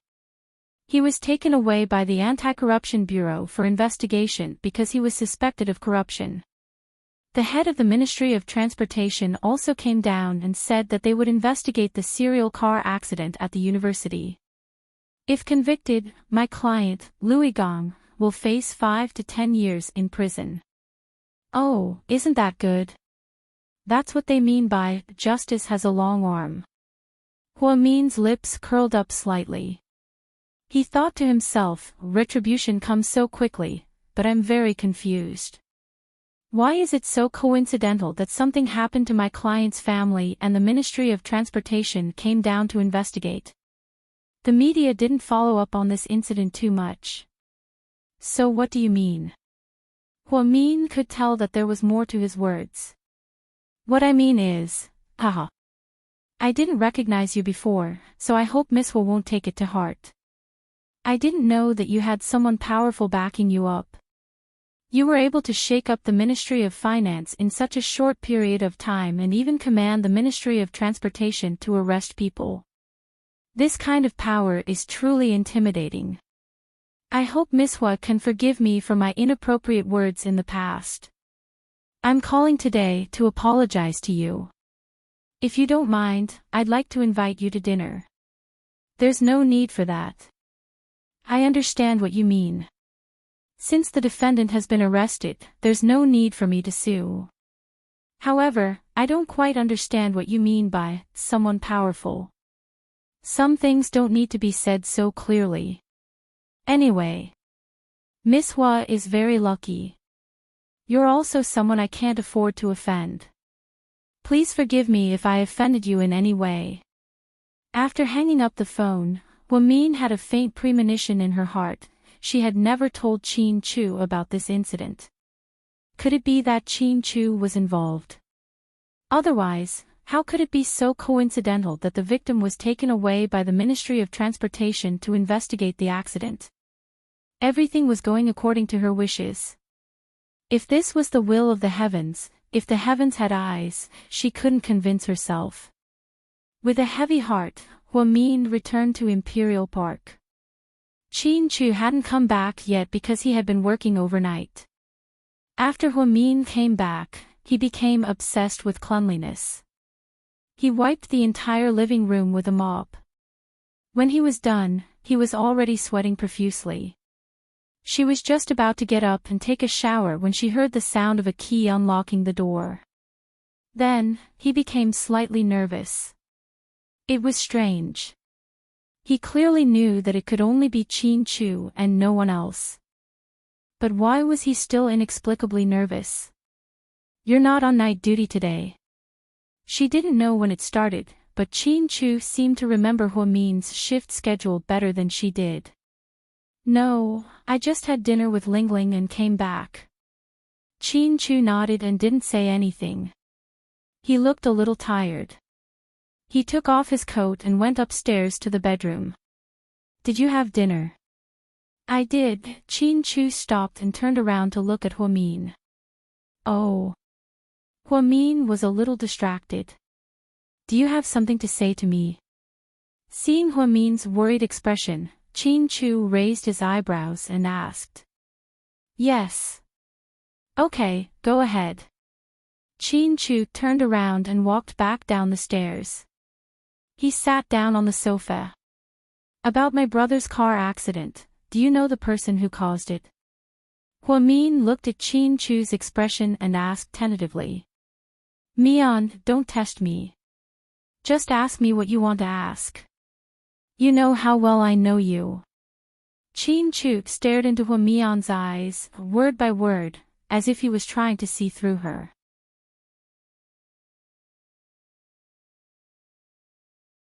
Chapter 94. Seeing this, Hua-min took a deep breath, walked over, and said, Okay, if that's the case, then I'll get straight to the point. Something happened to the family of the culprit who hit my brother. You might not know this, but I was planning to sue them. However, the lawyers said that I don't need to because the culprit was taken away by the Transportation Bureau. His parents, who have a powerful background, were also detained by the Ministry of Finance for investigation. I don't need to sue them anymore. So? Chin Chu looked at Hua-min meaningfully and continued to ask. I don't believe that these are coincidences, nor do I believe in karma. I think that someone is behind this, and I can't think of anyone else besides you. So, if you already know it's me, then why are you still asking? Don't you already know the answer? I just want to hear you admit it yourself. Hua-min was a little emotional. I asked someone to do it, isn't it good? Otherwise, you won't be able to win the lawsuit. You know how ridiculous your actions are. Chin-chu took out a lighter from his pocket and played with it absent-mindedly with his head down. I know it's ridiculous, and I know that you're doing this for my own good. But, Mr. Chin-chu, can you please tell me before you do anything for my own good? Otherwise, I'll look like an idiot who prepared a lot of documents to sue you. Seeing Hua-min's anger, Chin-chu slowly raised his head. I thought you'd be happy if I did this. You didn't do anything wrong. Those people deserved it, but I have the right to know. I don't want to act like an ignorant child in front of you.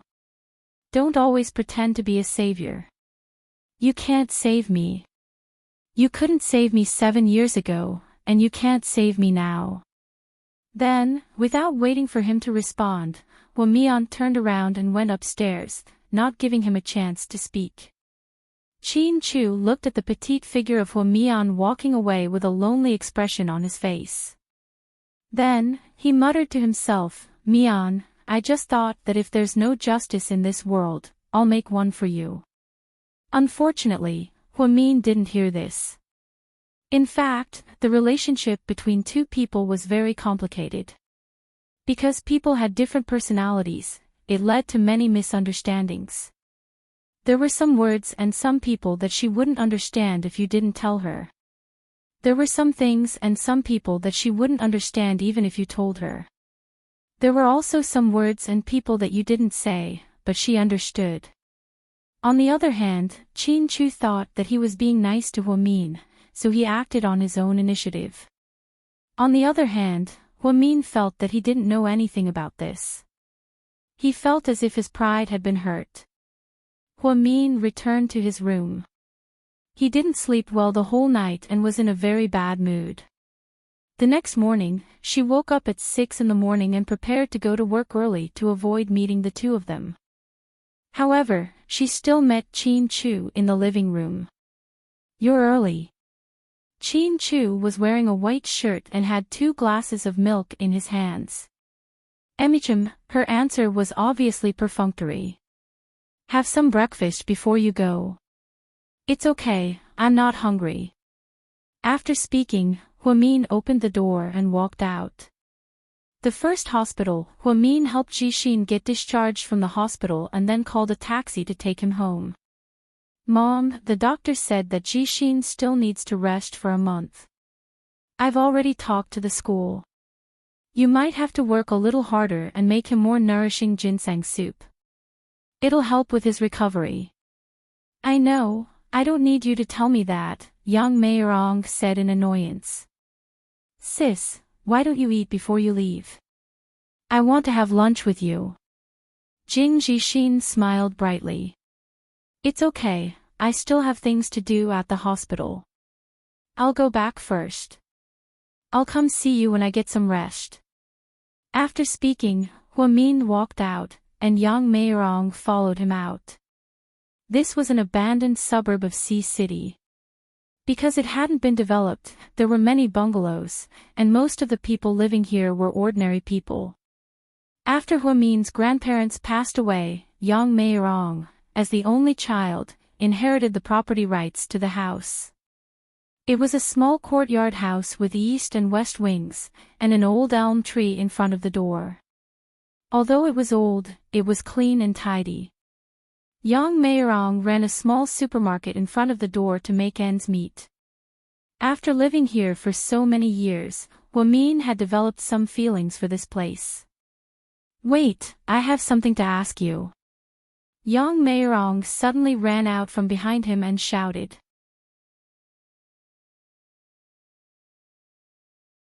Chapter 95. Hua-min turned around and saw her mother running after her. Mom, what's up? Did that bastard say anything when you went? Yang Mayorong asked with a dark expression. Huamin immediately realized who her mother was talking about, so she quietly replied, "He asked me if I've been doing well all these years." Bullshit, if I was doing well, why would I open a small supermarket in this godforsaken place? That heartless bastard. Yang Meirong's face was filled with anger. Huamin also remained silent. I mean, didn't he ask you to work at the whole corporation or something? After all, you're his daughter. Oh, he did. He asked me if I wanted to go back, and I refused, Huamin said honestly. What? You refused? Are you an idiot? Yang Meirong pushed Huamin so hard that she almost fell to the ground. Mom, you know, we've been doing well all these years even without him. No, we haven't been doing well. Which one of your eyes saw us doing well? If you were doing well, you wouldn't be studying at a local medical school with good grades, but you can't even be a doctor and can only be an intern nurse.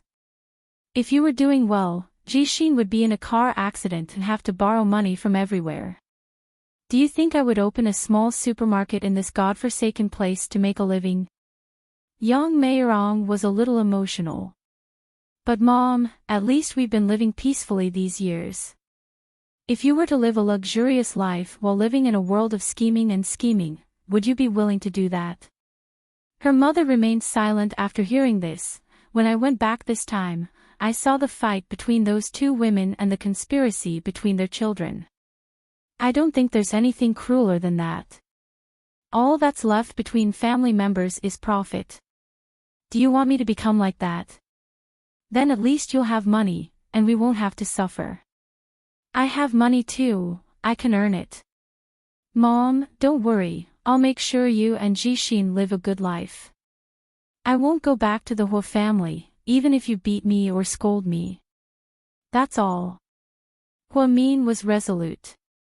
No matter what Yang Meirong said, she would never go back to the Huo family. When this girl was stubborn, even 10 old cows couldn't pull her back. Huamin left the house and went straight back to the first hospital for duty.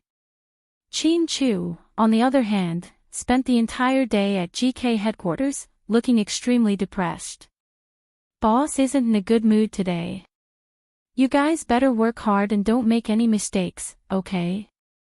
Assistant Yang whispered to the female secretaries in the secretarial office. I think it's okay. No matter if the president is happy or not, he seems to be the same. He doesn't show his emotions on his face. Speaking of which. Assistant Yang, how can you tell? If I can't even tell this much, then wouldn't I be an assistant for nothing? Anyway, be careful and don't cause any trouble. After that, Yang knocked on the door and walked into the president's office. CEO Qin, the schedule for the afternoon is as follows. You have to meet with a client from Thailand at 2 o'clock. Then, you have to play golf with CEO Jing from Tianhe Trade at 4:30. After that, you have to attend a charity banquet at 6 o'clock. Got it, Qin Chu replied casually. President Qin, do you have a date for the charity banquet? Yang asked tentatively. No. Should we? Assistant Yang didn't get to finish his sentence before Qin Chu choked on his words. No need. Okay, then I'll go now, Yang said as he walked out of the office. He was still wondering why the president didn't seem right this morning. First of all, he didn't drive that low-key white Volkswagen CC anymore. Instead, he switched to an extremely high-profile Maybach, which was extremely eye-catching. Second of all, the president's office wasn't playing Milk Tea's song. Instead, it was playing a sad English song. Therefore, he boldly speculated that the president wasn't in a good mood. Could it be that he had a fight with his lover? Just as he was thinking, he heard the president's voice from behind him. Wait. President Qin, is there something else? If a woman is mad at you, how can you reconcile with her? Reconcile? Yang was confused. President Qin, do you mean how to make her happy? Yang asked uncertainly. That's pretty much it, Chin Chu said as he typed furiously on the keyboard of his laptop. So, President Chin, did you make your girlfriend angry? Xiao Yang asked again, not afraid of death. Then, the president shot him a murderous look.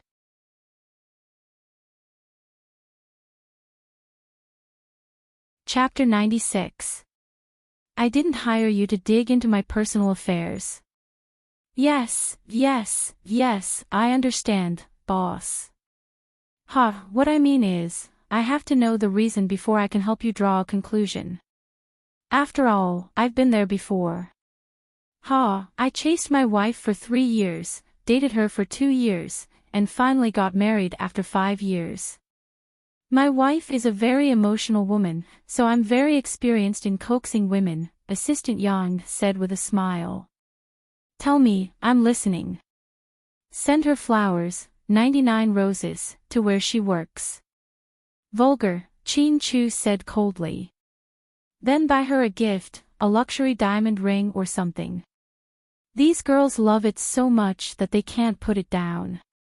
She doesn't. Chin Chu knew Huamin too well. She didn't care about material things. Then pretend to send her a package, and then hide in the box to give her a surprise. Last time I scared my wife to tears. Before Assistant Yang could finish, he swallowed back his words. Because he noticed that the president's expression was getting worse and worse. You can leave first, I need some time alone. Chin Chu really suspected that this assistant wasn't here to help him, but to set him up. How did he get a wife with his IQ? It was an unsolved mystery. Okay, boss. After Assistant Yang left, he suddenly thought of something. Was the president's girlfriend called Jing Jing? He just said that he wanted some time alone. However, he was right about one thing. His boss did miss someone, but that person wasn't called Jing Jing. Chin Chu picked up his phone a few times. He wanted to call her, but he felt that they were in a cold war, so it wasn't appropriate. If he called, there wouldn't be anything to say. Suppressing the longing in his heart, he tapped his right hand on the table in frustration. He looked very depressed. Gao Ran's call came at the perfect time. Hey, how come I haven't heard from you since I helped you last time? Shouldn't you buy me a drink? Let's go. Now. Gao Ran was dumbfounded. Yes, it's now. I'll see you later at the old Sichuan restaurant in the south of the city. After that, Chin Chu put on a sapphire blue slim-fit suit jacket, opened the door and walked out with his phone. The female secretaries in the secretarial office were instantly infatuated. Boss, your outfit today is so cool, don't you think so? It's not the clothes that are too cool. It's our boss's good looks, so everything he wears is pleasing to the eye. Yeah, I don't have to talk to the boss every day. I'm satisfied just by looking at him a few times. I wonder what kind of woman could catch the boss eye. I'm so envious. In a Sichuan restaurant. In a private room on the second floor, Gao Ran and Chin Chu sat opposite each other. You don't seem to be in a good mood. Gao Ran spoke first. Chin Chu didn't say anything. He just poured 2 glasses of white wine and handed one to Gao Ran and the other to himself.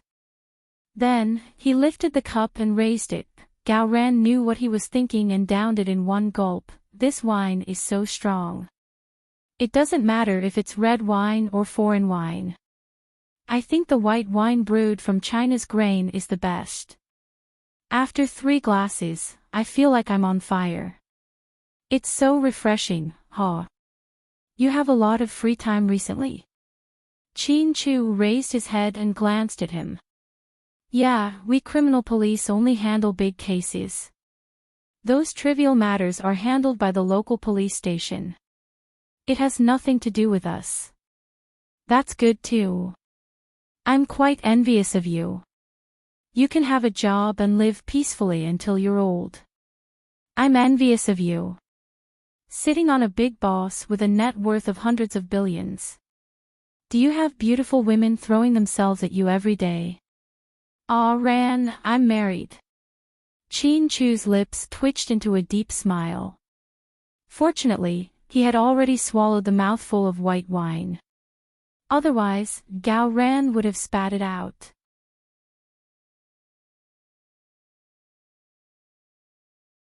Chapter 97. Wait, what did you just say? Married. Stop fooling around, it's not April Fool's Day today. Gao Ran obviously didn't believe him. I'm not joking. But, your marriage is such a big deal, how come I didn't know about it? The media didn't report it either, it doesn't make sense. We only got our marriage certificate, we didn't have a wedding.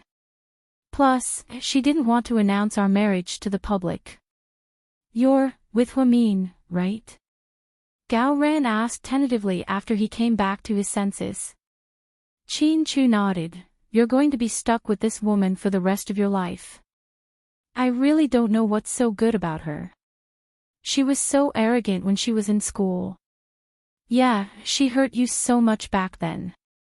If it were me, I would have found someone better than her to get back at her. But in my eyes, there's no one better than her in this world.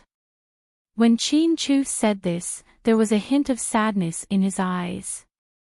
Fine, don't say such mushy things to me. But you're too hasty. Marriage is such a big deal, why didn't you think about it carefully? Gao Ran felt like the news that Chin Chu brought him was like a sudden clap of thunder. It was so explosive that he almost couldn't think straight. Marrying her was something that I decided on 7 years ago. There's no need to think about it anymore. Chin Chu's answer was extremely firm. But, Chu, people change. The Huamin from 7 years ago might not be the same person 7 years later. No matter how she changes, she's still Huamin. That's good. Gao Ran's eyes turned red when he heard what she said. He raised his wine glass and said, I'm a fucking man. If I were a woman, I would definitely shamelessly cling on to you. There are so few people in the world who are as loyal and rich as you right now. They're even rarer than national treasures. Chin Chu remained silent after hearing this. Gao Ran suddenly asked under the influence of alcohol, Bro, tell me the truth. What kind of bet did you make with your dad 7 years ago? I'm really curious. Chin Chu raised his head and slowly replied, 7 years ago, I told my dad that I wanted to marry Huamin. He said yes, but you have to go abroad and come back to take over the family business and GK. He also said that you're not allowed to come back for 7 years, and you're not allowed to contact anyone in the country, especially Huamin. Otherwise, it would be considered a breach of contract. If I did that, then 7 years later, if I came back unmarried and neither Huamin was married, he would agree to our marriage. Oh my God, so this is the reason why you left without saying a word. Gao Ran was surprised. Chin Chu looked out of the window and his eyes became deep and serene. 7 years ago, I was still young and did not have the qualifications to provide her with the best conditions. If we were blindly together, it would only lead to a tragedy. It would be better for me to bear the pain of this temporary separation for these 7 years in exchange for a lifetime with her. Gao Ran's eyes were filled with shock. Chin Chu, does she know what you're doing? She doesn't know. Oh my God, this woman, she doesn't know anything. You're really... Gao Ran didn't know what to say. He felt that Chin Chu's stubbornness was beyond normal. Chu, I think you're paranoid. I suggest you see a doctor, it's not good for you. Even if I'm paranoid, I'm only paranoid about her. I don't care about anything else. After staring at Chin Chu for a long time, Gao Ran said meaningfully, Huamin is really lucky. But I don't think she'll agree to marry you so easily, as far as I know. Gao Ran knew what kind of person Huamin was, and he also knew about the grudge between them 7 years ago. That's right, that's why I threatened her.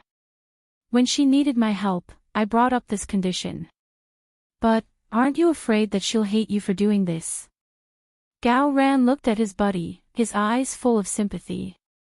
After hearing this, Qin Chu's eyes darkened slightly.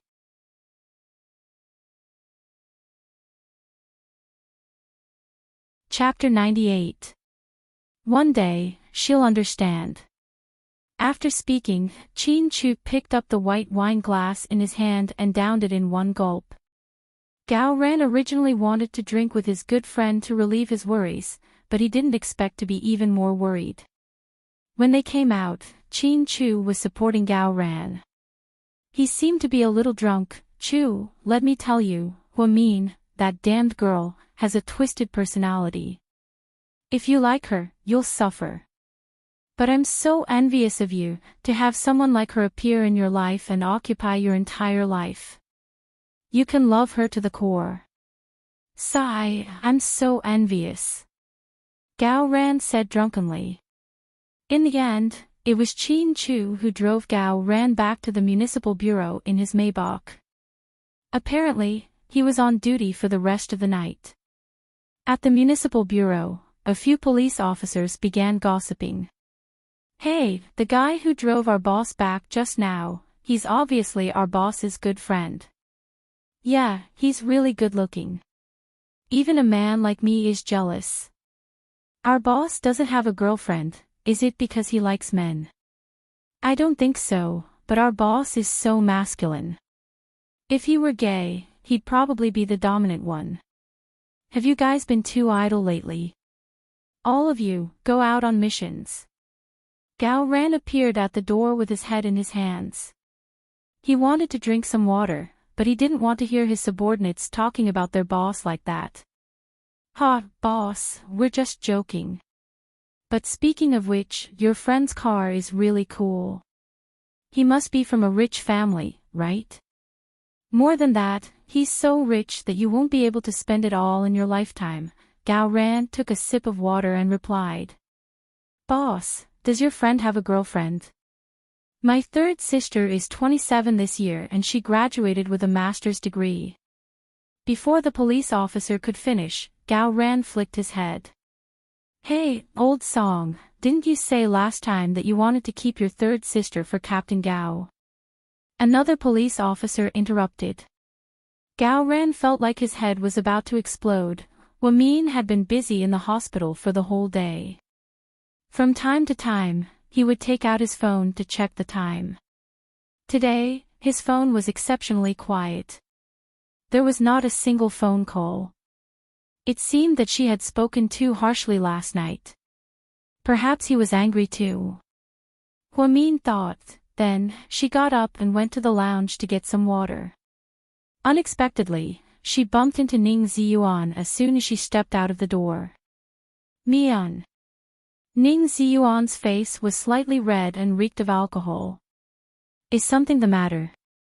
I came specially to look for you. He stepped forward. Huamin instinctively took 2 steps back to put some distance between them. What is it? Speak. Are you still unwilling to forgive me? Ziyuan, we've already talked about this topic. I don't want to talk about it anymore. Huamin looked at him calmly. Mian, but I can't let you go. I feel like I still can't forget you. Ning Ziyuan's eyes were red, as if he was about to cry. Ziyuan, we're not kids anymore. Don't be like this. I know I was wrong. Mian, I'm sorry. Please give me another chance. This is the last chance, okay? Let's not talk about the past. Let's stick to our original plan and get married, okay? I'll pay you back the down payment for the house. You don't have to pay for the mortgage in the future. Also, I'll let you drive my car and transfer it to your name, okay? That's not the point. Ziyuan, we can't go back. Some things have already happened and I can't pretend that I didn't know. It's like you stabbed someone. Although the wound has healed, the scar is still there. Do you understand? I don't understand. Anyways. I miss you. I don't want to be separated from you. After speaking, Ning Ziyuan drunkenly pounced on Huamin. He slammed Huamin onto the table behind him. Ning Ziyuan, what are you doing? Let go of me. Huamin struggled with all his might. However, no matter what Huamin said, Ning Ziyuan ignored him and kissed Huamin's slightly red lips.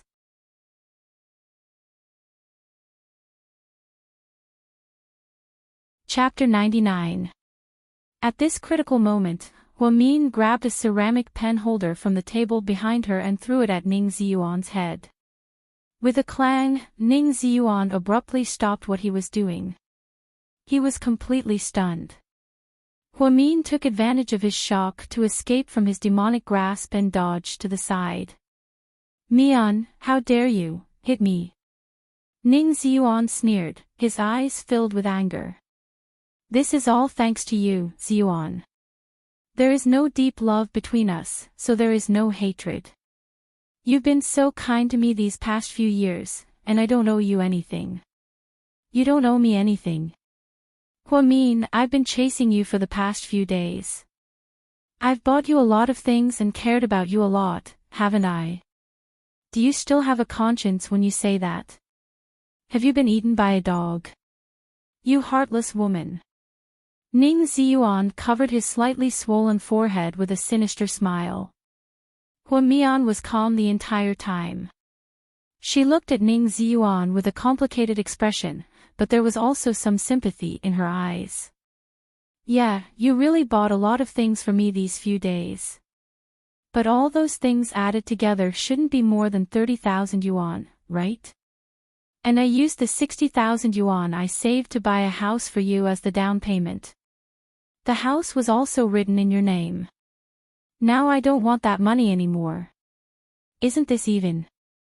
In the end, who owes who? Even if you don't owe me money, what about love? Was that something that could be measured with money? Can you pay me back for all the love I've given you over the past few years? Ning Ziyuan roared. Huamin only smiled faintly at his words. Ziyuan, we've known each other for so long, you should know that I'm not a calculative person.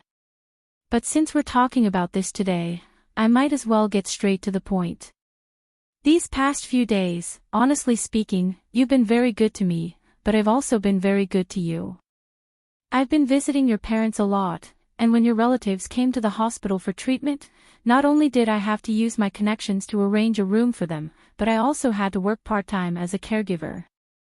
This is all because of you. Most importantly, Ning Ziyuan, let me ask you, if it weren't for me, would you be where you are today? Would you be standing here as a doctor at the first hospital, safe and sound? What do you mean by that? Ning Ziyuan was obviously a little guilty. What I mean is, you wouldn't have been able to graduate from medical school with your grades. I wrote your graduation thesis for you, and because of your excellent ophthalmology thesis, the first hospital's ophthalmology professor made an exception and promoted you. Plus, you've been working for so long, and I've been writing every academic document for you. Is that not enough? Tell me, what do I owe you now? After Ning Ziyuan heard this, he was speechless. If Huamin didn't remind him, he would have thought that he was an excellent ophthalmologist. However, Huamin did all of this for him. Back then, his grades in medical school were very average. Even when he was nearing graduation, due to the pressure, he often skipped classes to play online games with his roommates. In the end, he almost couldn't graduate. Even the most important graduation thesis was written by Huamin himself. It was because of that excellent thesis that he had the opportunity to enter the first hospital. After that, every time the hospital tested him, Huamin would prepare for him. He enjoyed the fruits of his labor and accepted the title of a genius doctor with a clear conscience. But, was he a genius? Of course not, there was someone else who was a genius. It was just that no one knew about it. Then what do you want?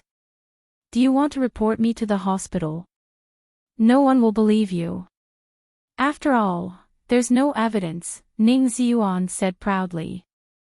Huamin's eyes were filled with disappointment when she heard this. She didn't know that a former lover could be so despicable after falling out. Evidence? Of course I have it. You have it. I don't believe you. You trusted me so much back then. You wouldn't have left any evidence. Although Ning Ziyuan said this, he was still a little flustered.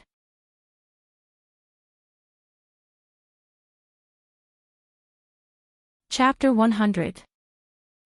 See? Even you know how much I trusted you back then, so why are you still feeling guilty? What are you afraid of?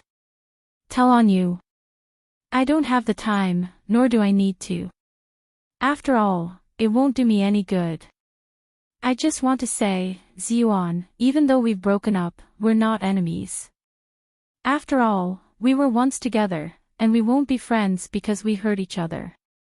I admit that Qin Chu's unexpected intervention broke our relationship, but what you did after that really disappointed me. So, we won't cross paths again, and you don't need to have any more fantasies. I believe that with your current fame and status, you have plenty of good girls. You don't need me, Huamin, right? Of course, Ning Ziyuan immediately replied. Very well, I won't pursue what happened today, but this won't happen again. Please leave now and turn left. I won't see you out, Huamin sternly ordered him to leave. Ning Ziyuan covered his injured forehead, turned around and walked to the door dejectedly. Suddenly, he turned around and looked at Huamin. Huamin immediately became alert. Huamin, now that things have come to this, I want to ask you something from the bottom of my heart. I've never loved anyone, Huamin coldly said. Okay, I understand. Ning Ziyuan bitterly smiled, turned around, and left. Huamin finally let out a sigh of relief. She didn't think that Ning Ziyuan would suddenly come and cause such a scene. Luckily, there was no one else in the consultation room, or else it would have been so embarrassing. Not long after, the little nurse, Huang Yu, walked in. When she saw the pen holder on the floor, she exclaimed, "Oh my God, what happened? My poor pen holder." I'm sorry, I accidentally broke something just now. I'll buy you a new one. Huang Yu pouted, looking wronged. And a meal of Kentucky Fried Chicken, Huamin immediately added, knowing the nature of the young nurse. Okay, deal. Huang Yu immediately smiled. Speaking of which, senior sister, you've been very generous recently. You can even treat me to KFC. Tell me, did you get rich?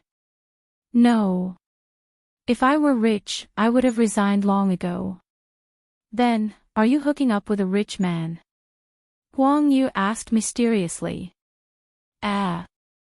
Huamin thought for a while. Was Qin Chu a tycoon? That shouldn't be the case.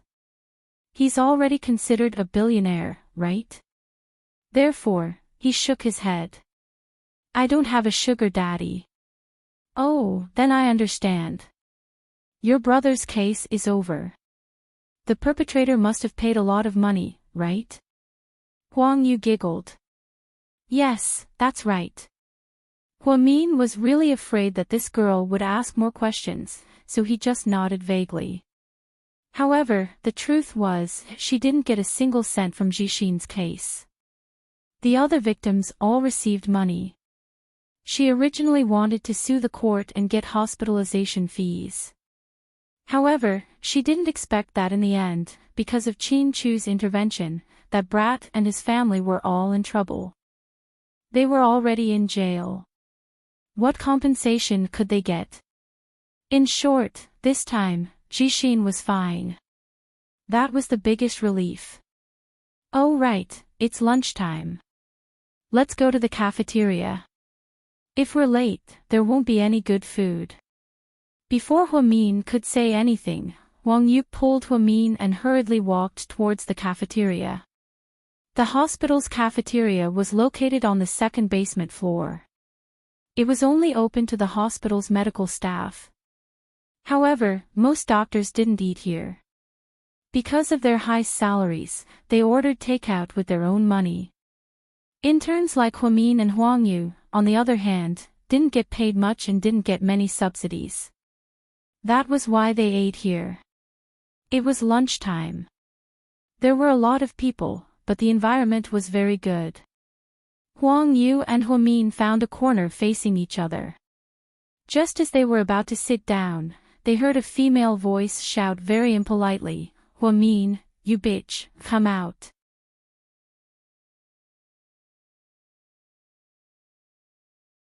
Chapter 101. Senior Hua, I think someone's calling for you. I heard it too, Huamin said quietly. Huamin, where are you? Come out. The hysterical female voice came from a woman who was also wearing a white lab coat. Her long hair was wavy and she was quite pretty. She was wearing flirtatious makeup and looked extremely upset. Senior Hua, over there. Isn't that the nurse from the ophthalmology department? Huang Yu pointed at the door. Huamin turned around. When he saw He-Man, his expression remained calm. At this moment, He-Man seemed to have noticed Huamin as well. She walked directly towards him with a menacing look on her face.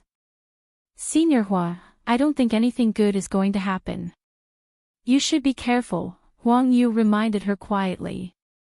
Huamin nodded but didn't say anything. Huamin, get up. Do you need something? Of course I do. Do you think I'm here to have a heart-to-heart talk with you? Sorry, I don't have time for a heart-to-heart talk. I don't know you that well. Huamin sat down and continued eating, ignoring He-Man. He-Man was furious. She pointed at Huamin and yelled, "Stop pretending. Tell me, are you bothering my Ziyuan again? Your Ziyuan. When did this happen?" He-Man was slightly stunned. Then she said, "Don't pretend you don't know. Ning Ziyuan and I have been together for a long time. Didn't you already know that?" Huamin nodded slightly. Then, he replied thoughtfully, "Oh, so you were the one who was having sex with him in his bedroom last weekend?" What? Last weekend? He-Man's expression was a little ugly. It wasn't you. Could it be? Huamin continued to ask. Of course, it was me. He-Man's words were a little forced. Anyone could tell. Since you knew that we were together, why did you go looking for him? Didn't you guys break up? Yes, I went to ask him for the down payment of 60,000 yuan. We planned to get married, so I also paid for the house. Really? I've never heard Ziyuan mention it, He-Man said arrogantly. Really? That's a pity. It seems that you haven't progressed to the stage of building a house yet. Don't try to twist words and force logic. He-Man was at a loss for words. Originally, she had come here arrogantly to denounce Huamin, but she didn't expect that the usually gentle Huamin would be so eloquent. Every word he said made sense. She didn't know what to say. Let me ask you, did you injure Ziyuan's head? Yeah. What right do you have? Is my Ziyuan someone a woman like you can lay your hands on? You're just an ex-girlfriend who was dumped. What right do you have to ask about Ziyuan? I knew it. You must have been trying to pester him, but he didn't want to get back together. That's why you hit him, right? Huamin's eyes turned cold. She slowly raised her head and asked, "Is that what Ning Ziyuan told you?" Ziyuan didn't say, but that's what I guessed. Everyone in the hospital knows what kind of person you are. Senior, you're a good person. Everyone in the OB/GYN department knows that, Huang Yu interjected. This is none of your business. Shut up, He-Man pointed at Huang Yu and scolded her fiercely. Are you done with your nonsense? If you're done, then leave. We're still eating. I don't want to lose my appetite because of this, Huamin ordered her to leave. She didn't want to continue with Iman's unreasonable pestering. Huamin felt like a clown because everyone was looking at her. This wasn't in line with Huamin's usual low-key personality. Eat, eat, eat. What are you eating? I'll let you eat, you bitch. After speaking, Iman flipped Huamin's plate in front of everyone. Rice and vegetable soup spilled all over the floor. Some even sprayed onto Huamin's white lab coat. Everyone was dumbfounded. No one expected Iman to do something so extreme.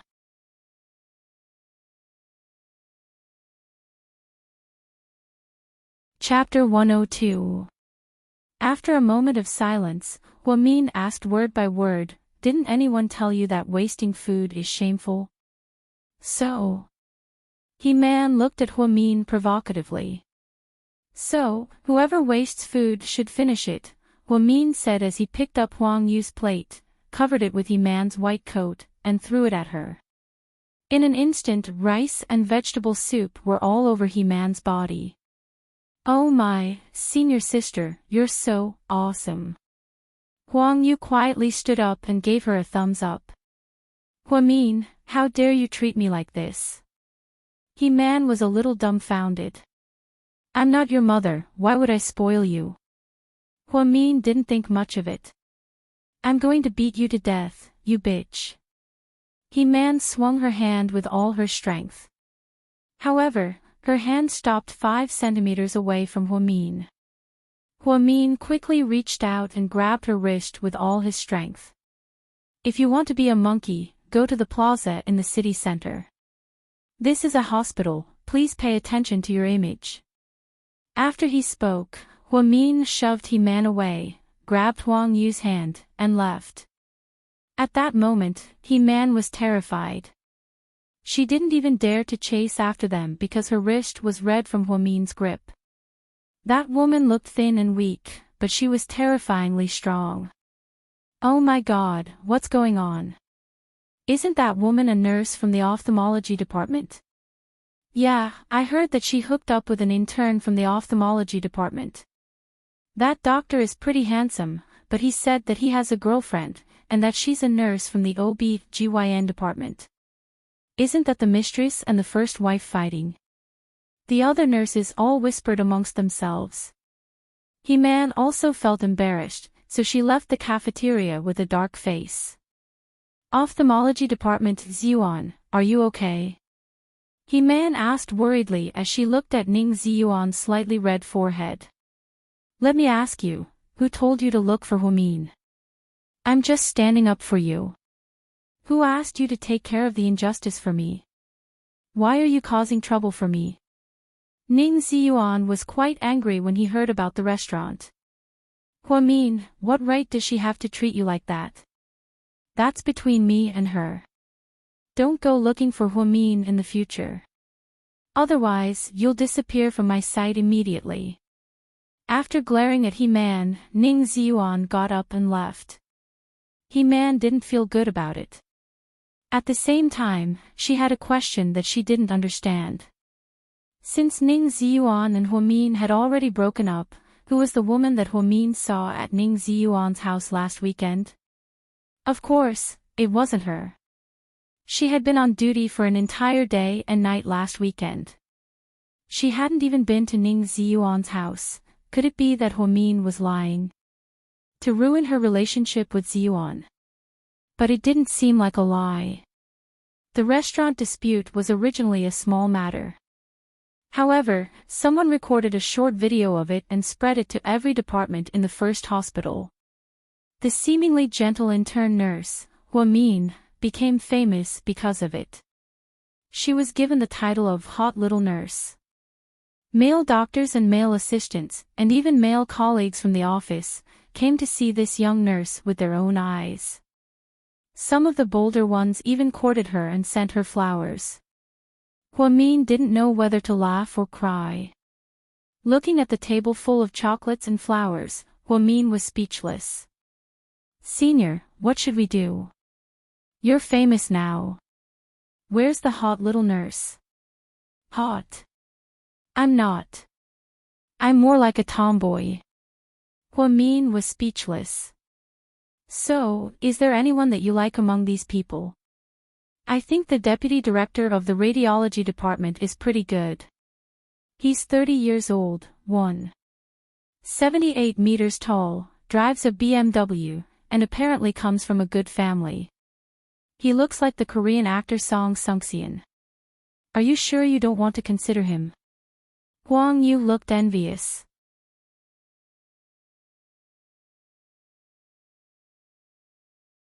Chapter 103. No need for that, he's not my type. Senior sister, you have such high standards. Tell me, what type do you like? I can introduce you to someone suitable. You don't even have a boyfriend.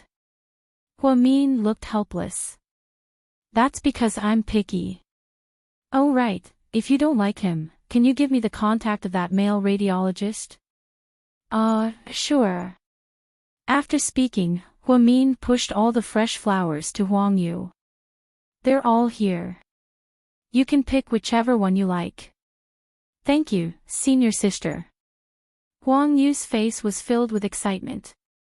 Just then, the door to the consultation room opened and the head nurse walked in with a stern face. Huamin, come with me. Yes. Oh no, oh no. Looks like even the old witch knows about this. You have to be careful. Huang Yu looked at her sympathetically. Huamin also felt her scalp go numb. She didn't think that her fight with the man in the staff cafeteria would cause such a huge commotion. It looked like the head nurse already knew about it. The head nurse hated this kind of gossip, especially when there was a personal problem at work. It looked like she was going to be scolded. In the corridor around the corner of the stairs, the head nurse called Huamin to the side. Do you know why I'm looking for you? The head nurse had a stern look on her face. Huamin nodded guiltily. Since you know, then I'll get straight to the point. I heard that you broke up with that ophthalmologist, right? Yes. So the person you scolded that day in the cafeteria was the third party? The head nurse questioned. I wasn't scolding you, head nurse. He man provoked me first. I was just eating quietly, really.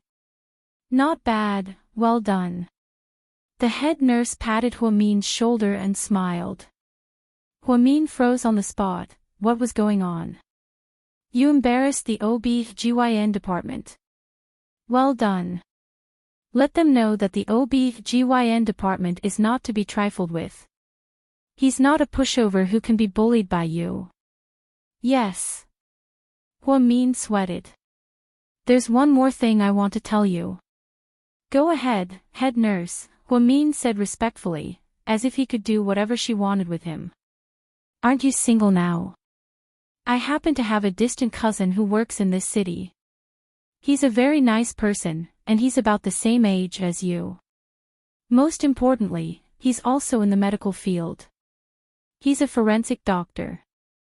I think you two are quite suitable, so I plan to let you two meet next week.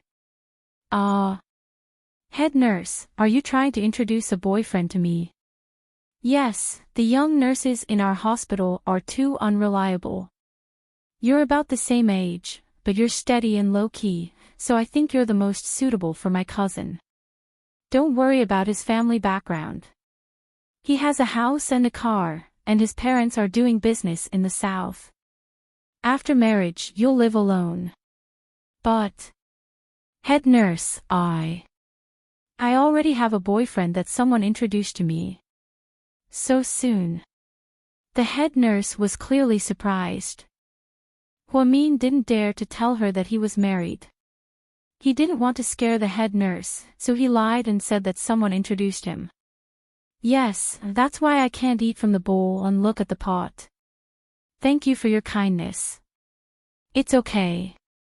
You're single now, so you need to be trained and selected. That's settled. I'll arrange a time for you two to meet next week. Okay, I'm going back to work. Hey. Head nurse. No matter how much Hwamin shouted, the head nurse wouldn't listen. But the problem was, he was already married. Was it really okay for him to go on a blind date? If a certain someone found out, would he strangle him to death? The Cold War lasted for a day and a night, but neither of them called or texted. It felt weird. Seeing that his phone was silent, Hwamin felt slightly disappointed. It seemed like he wasn't that important to Chin-Chu after all. With these lonely thoughts, Hwamin got off work, packed up, and went home. Because she worked overtime until 10 at night, it was already very late when she got home. When she was downstairs, she purposely looked up and saw that the 16th floor was dark. It seemed like Chin-Chu hadn't come home yet. After she got upstairs, she gently took out her keys and opened the door. Then, she walked in. Before she could steady herself, she was violently pushed against the wall. Then, someone bit down on her lips. At that moment, she was so scared that she almost stopped breathing.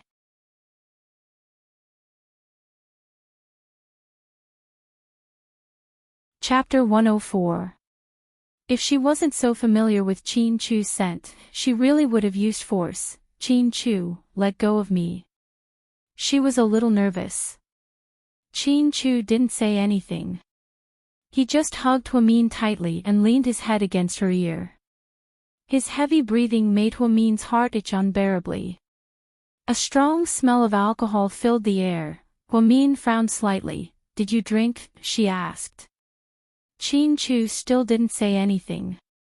After he finished drinking with Gao Ran and returned home, he took out his precious Chateau Lafite from the wine cabinet and drank an entire bottle by himself. He missed Hwamin even more. For the past 7 years, he had endured it all by himself, but now, with Hwamin by his side, he couldn't even last 24 hours. That's why people say that the scariest thing is habit. Because he was already used to having her by his side, he couldn't stand being alone for even a moment. Chin-Chu, let go of me first. You're drunk. Hwamin couldn't move as he hugged her so tightly. No. After a while, Chin-Chu stubbornly said 2 words. Chin-Chu, what do you want? What do you think I want? Chin-Chu pinched Hwamin's chin with one hand and stared at the side of her face. In an instant, a flirtatious atmosphere filled the entire room. Hwamin pursed her lips. She didn't know how to answer. Chin-Chu looked at Hwamin, who was so close to him, and couldn't suppress the impulse in his heart. His other hand moved restlessly up and down her back. Did he know what he wanted? And she knew what he wanted. Chin-Chu, don't be like this. I'm not ready yet. After speaking, Hwamin violently pushed him away. Chin-Chu's body swayed and fell on the sofa behind him. I'm sorry. Hwamin turned his head away, not looking into his eyes. Why are you apologizing? Chin-Chu looked at her and asked word by word. She didn't know how to answer. I should be the one apologizing. I'm sorry. I shouldn't have done those things behind your back. I just didn't want you to get hurt. Chin-Chu leaned on the sofa and said with his head tilted. No, you didn't do anything wrong. I didn't know what was good for me. You did it for my own good, and I shouldn't have been so pretentious. If you didn't help me, Jishin's surgery wouldn't have gone so smoothly. He wouldn't have paid all the surgery fees, and the culprit wouldn't have been punished. Chin-Chu, you're really good to me. In fact, Hwamin had already figured this out. She felt that no matter what Chin-Chu did, his intentions were always good. She was the one who didn't know what was good for her. You really think so? Chin-Chu was a little surprised. Hwamin nodded, then, Hwamin hesitated for a moment before continuing. I know that we're legally married, and some things are bound to happen. I'm not pretending to be noble, and I'm not rejecting you. It's just that I'm really not ready. Please don't make things difficult for me, okay? So, you think this is something that's difficult for you? When Chin-Chu said this, a hint of loneliness flashed across his eyes. Hua-min didn't say anything. She just bit her lip. Okay, I won't make things difficult for you. It's late, you should go to bed early. Good night. After speaking, Chin-Chu turned around and went upstairs. Hua-min knew that she disappointed Chin-Chu again, a sleepless night. The next day, Hua-min woke up early to prepare breakfast. When Chin-Chu came downstairs, he saw the piping hot Chinese breakfast on the table. There were fried eggs, soy milk, and golden potato pancakes. Let's eat, Hua-min said with a smile. At this moment, Hua-min was wearing a pink apron, and her hair was slightly messy. She looked completely like a housewife. Chin-Chu was mad at her. He originally wanted to say that he didn't want to eat, but when he saw how down-to-earth Hua-min was, he couldn't say no. This warm scene was something that he had always dreamed of. Chin-Chu didn't say anything. Instead, he sat down at the breakfast table, picked up the soy milk, and took a sip. I bought these beans at the supermarket. When I squeezed them out, the color was quite thick. I don't know if they're good or not. How is it? Does it taste good? Hua-min asked carefully.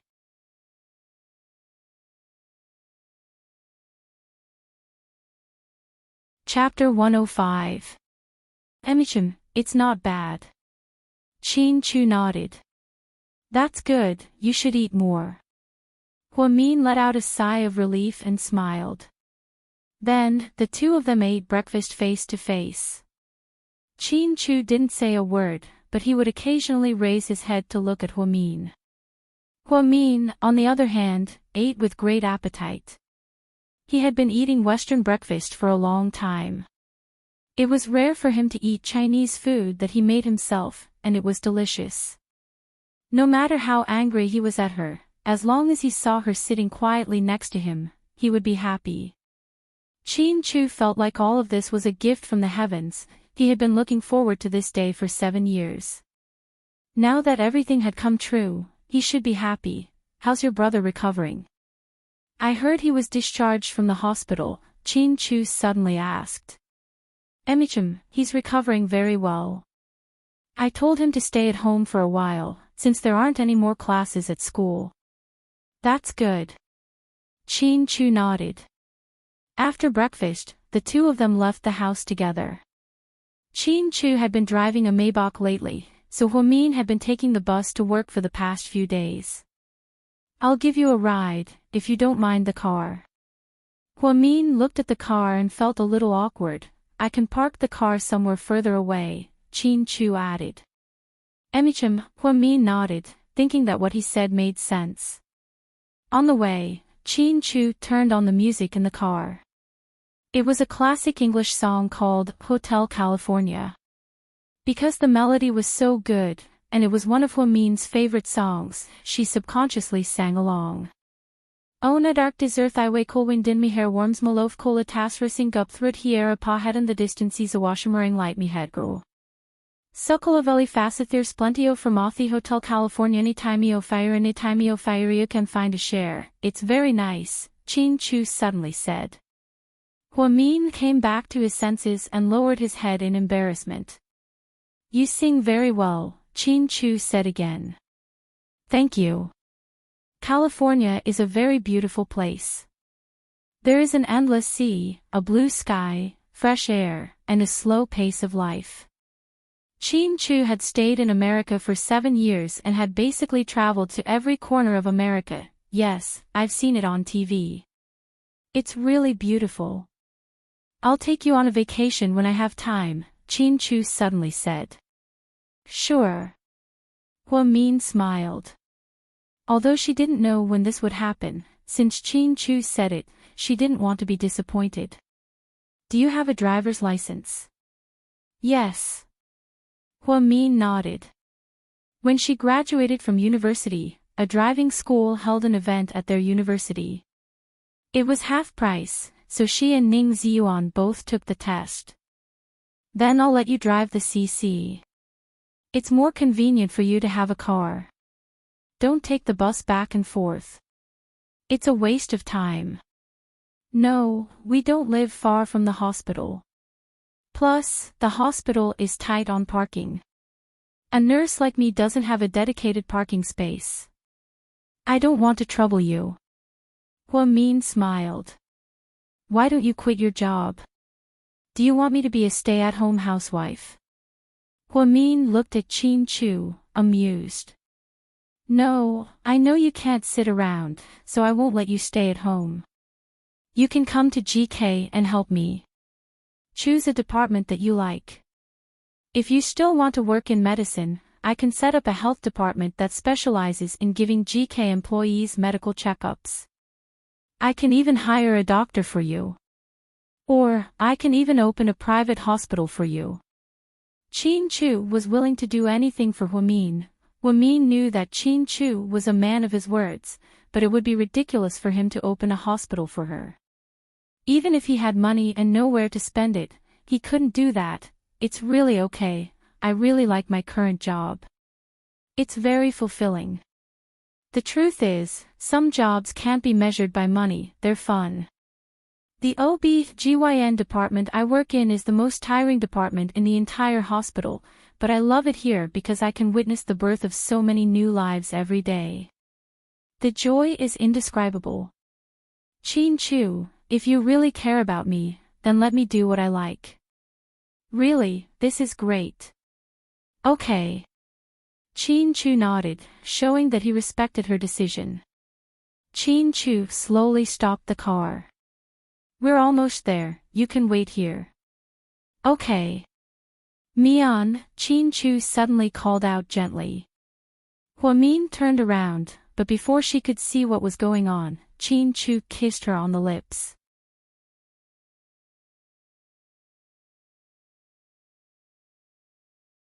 Chapter 106. See you tonight, Qin Chu said softly.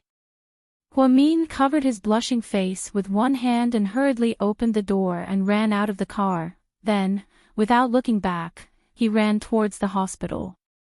Then, Qin Chu's Maybach turned around and drove in another direction. When Huamin arrived at the entrance of the hospital, he saw a silver BMW 730 slowly coming to a stop at the front of the parking space. Huamin was a little confused. This parking space belonged to the hospital director, and the director's car was an Audi A8. Just as he was wondering, he saw a woman get out of the car. She was very young and looked like she was in her 20s. Her eyes were small, and her eyebrows were long. She was wearing a red dress that hugged her hips and was very eye-catching. The woman wasn't particularly beautiful, but she had a good temperament. It was obvious that she was raised by a rich family.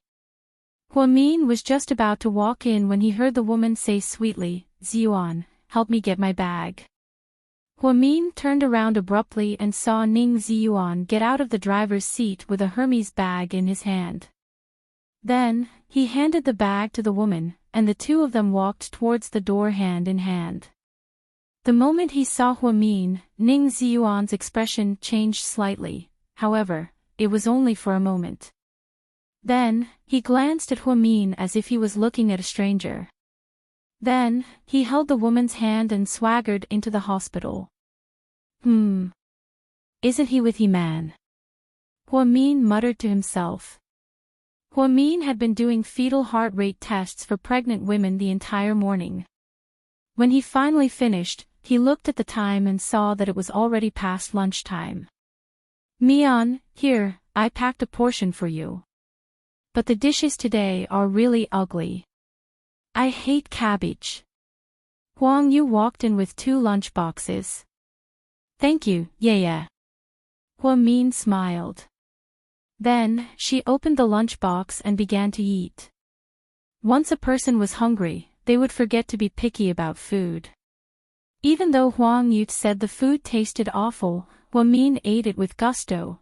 At this moment, an uninvited guest appeared at the door. Huamin, let's talk. Are you here to fight again? Huang Yu pouted when she saw Huamin finish the last mouthful of rice. He slowly raised his head and said expressionlessly, I have nothing to say to you. I'm not here to quarrel, nor am I here to pick a fight. I really have something to tell you.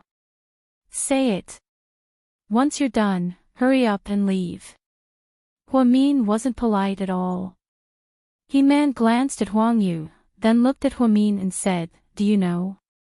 Ning Ziyuan hooked up with another woman. What does that have to do with me? Huamin retorted.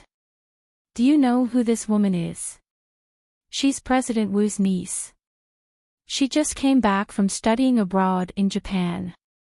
She's also a top medical student. I heard that she'll be assigned to the OB/GYN department. So what? Huamin didn't think this had anything to do with her. He-Man stared at her and continued, President Wu really likes this niece, so Ning Ziyuan hooked up with her because he wants to climb up the social ladder.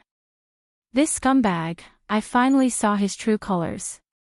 I think the woman you saw at Ning Ziyuan's house a few days ago was probably her. So? Huamin stood up and looked at He-Man curiously. So, I came to you because I wanted to work with you to find President Wu's niece and expose Ning Ziyuan's true colors. I didn't expect him to be that kind of man. Did you know?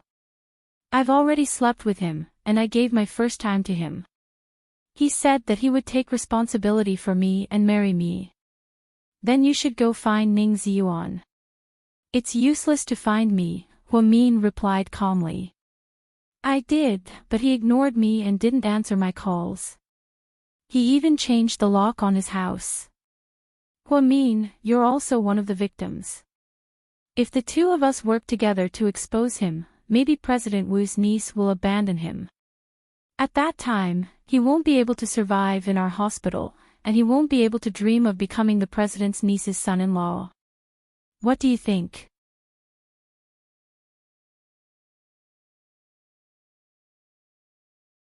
Chapter 107. Sorry, I'm not interested in that. Don't you want to take revenge? What did he do to you? He-Man thought that it was because of her intervention that Huamin and Ning Ziyuan broke up. Therefore, Huamin probably hated Ning Ziyuan. Ning Ziyuan and I broke up peacefully. There was no love or hate between us. I can't agree to your request. I still have work to do, so please leave.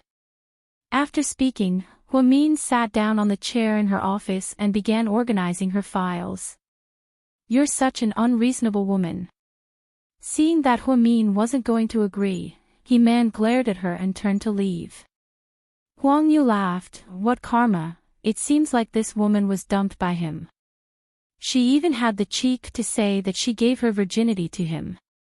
What the hell is she thinking? She's a homewrecker, and she thinks she's superior. Huamin didn't say anything about this. Although she didn't like He-Man, she didn't want to say anything. However, the woman driving the BMW with Ning Ziyuan in the morning was definitely President Wu's niece. No wonder she took up the hospital director's parking space.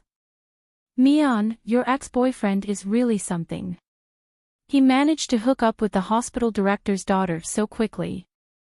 I heard that Wu Xiaoxue is very arrogant and hard to get close to. I didn't think that she would hang out with Ning Ziyuan. She must be blind. It's normal for people to fall in love. Huamin smiled. She was able to face this situation calmly. In the afternoon, Huamin's phone rang as soon as she came out of the OR. After picking up the phone, Huamin immediately asked for a short leave from the head nurse and rushed to the entrance of the hospital. Uncle Ning, Auntie Ning, Huamin called out to the two white-haired elders. Mian. The two elders immediately smiled happily when they saw Huamin. Uncle, Aunt, why are you here? Your aunt hasn't been feeling well recently, so I wanted to take her for a checkup. I haven't seen you guys in a long time, so I wanted to come and see you guys. I just called Ziyuan, but his phone was turned off. Then he might have surgery. He'll get back to you when he's done. Okay. The old man nodded. Ning Ziyuan's parents lived in a county under Sea City. It took about 3.5 hours by car to get there. His parents had already retired. Ning Ziyuan was an only child, and his family was quite well off. The old couple had spent all their savings to support their son's medical education. Later, they bought a house and a car.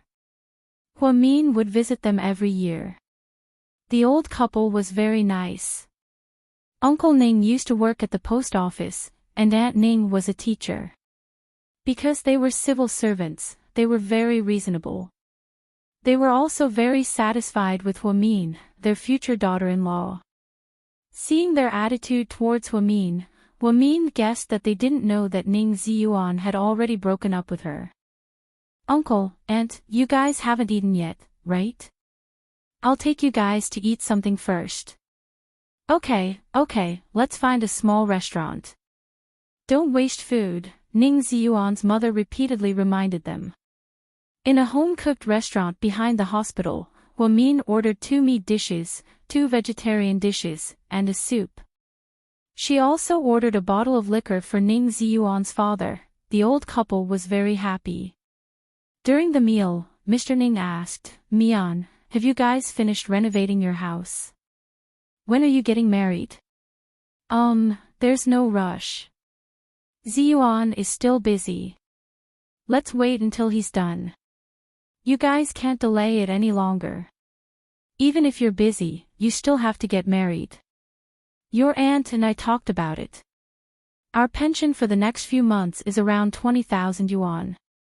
You guys can take it and go on a trip to Thailand for your honeymoon. It's okay. Uncle, Auntie, you don't have to take any more money. Keep it for yourselves. We can earn it ourselves. Huamin was very embarrassed. Child, what are you talking about? We're going to be a family from now on. What's ours is yours. Oh right, I brought you some mushrooms and wild vegetables from the mountains. Ziyuan's aunt brought them back from Mount Ferret. They're green and very nutritious. Mrs. Ning took out a big bag and handed it to Huamian. Auntie, there's no rush. Just give it to Ziyuan when you see him. I have to go back to work in a bit, so it's not convenient for me to take these. Mian, did you two have a fight recently? Every time I call you, Ziyuan stutters, Mrs. Ning suddenly asked.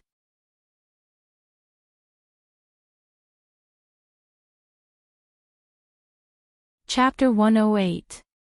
No, Auntie, we didn't fight, Huamin lied. Really? Then why do I feel like something's not right? Mrs. Ning muttered to herself. You always overthink things. I told you it was fine, Mian is a sensible child. Of course she wouldn't fight with Ziyuan. Mr. Ning smiled. Upon hearing what he said, Huamin began to feel uneasy. After dinner, Huamin took his parents to the outpatient lounge of the first hospital. Then, she went to the ophthalmology clinic. At this time, Ning Ziyuan had just finished a cataract surgery and came out of the OR, looking a little tired. Ziyuan. What do you want? Ning Ziyuan was exceptionally cold. Uncle Ning and Auntie Ning are here. They couldn't get through to you, so they called me. Upon hearing this, Ning Ziyuan took out his phone. Oh, I was in surgery, so I turned off my phone. Where are they? I took them to lunch, they're now in the lounge of the outpatient lounge. Oh, how much did the meal cost? I can give it to you now. It's okay, they've been so nice to me. Treating them to a meal is nothing. Forget it, we're not friends, how could I take advantage of you? 500 should be enough, right? Then, Ning Ziyuan took out his wallet, took out 500 yuan bills, and threw them at Huamin. Thank you for taking care of my parents for me. If you don't have anything to do with them, try not to contact them. My family has nothing to do with you anymore, I'll explain everything to them today. Okay. Huamin nodded. Ziyuan, what's up? Wu Xiaoxue walked over from not too far away. She was wearing a white lab coat and looked at Huamin in an extremely unfriendly manner. Oh, my parents are here. They couldn't get through to me. Then she is. Wu Xiaoxue looked at Huamin impolitely. She's my schoolmate from university. Then, Ning Ziyuan turned around, grabbed Wu Xiaoxue's hand, and left. Huamin took the 500 yuan and smiled helplessly. She had spent more than 200 yuan on the meal.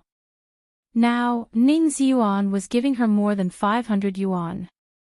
He was really generous. However, since he had given it to her, she might as well take it. Thinking of this, Huamin turned around and returned to the gynecology and obstetrics consultation room. When it was almost time to get off work, the head nurse walked in with a young woman behind her. The woman was no stranger to Huamin. She was President Wu's niece, Wu Xiaoxue. Listen up, everyone. This is the new chief physician of our department. He will be seeing patients every Friday. Please cooperate with Professor Wu. Yes, head nurse, a few of the nurses replied immediately. Huang Yu, come here. You will be Professor Wu's personal assistant from now on, said the head nurse. Unexpectedly, Wu Xiaoxue smiled and said, Head nurse, I want Huamin to be my assistant. Professor Wu, do you know Huamin? The head nurse was surprised. Yeah, I know him. Wu Xiaoxue smiled, but it was a weird smile. Huamin was also slightly surprised. He did not expect Wu Xiaoxue to say something like this. Okay, if that's the case, Huamin, you can be Professor Wu's assistant. Do your best. The head nurse patted Huamin on the shoulder. I will, head nurse, Huamin nodded. After settling down, Huamin looked at the time. It was almost time to get off work, so he went to the changing room to get changed. As he was walking out, he heard Wu Xiaoxue run up to him and say, Huamin. What is it? Professor Wu. I have an academic conference in a bit, so I need you to prepare some documents. Stay here and help me print them out, Wu Xiaoxue said arrogantly. Huamin hesitated for a second. My colleagues in the office are in charge of printing the documents. It's not my job, Huamin said calmly. You are my assistant. You have to do whatever I want you to do. Otherwise, I have the right to fire you. Wu Xiaoxue was still smiling proudly. So, you're giving me a hard time because of Ning Ziyuan, right? Huamin asked straightforwardly. I didn't know you were so quick-witted. I heard that. You're Ning Ziyuan's ex-girlfriend, right? Wrong, I'm his ex-ex-girlfriend. His ex-girlfriend is He-Man. It seems like you're not up to date. Huamin smiled. He-Man is nothing, she's just a toy. I heard that you've been with Ziyuan for a few years now. You're even talking about marriage, right? Wu Xiaoxue asked provocatively.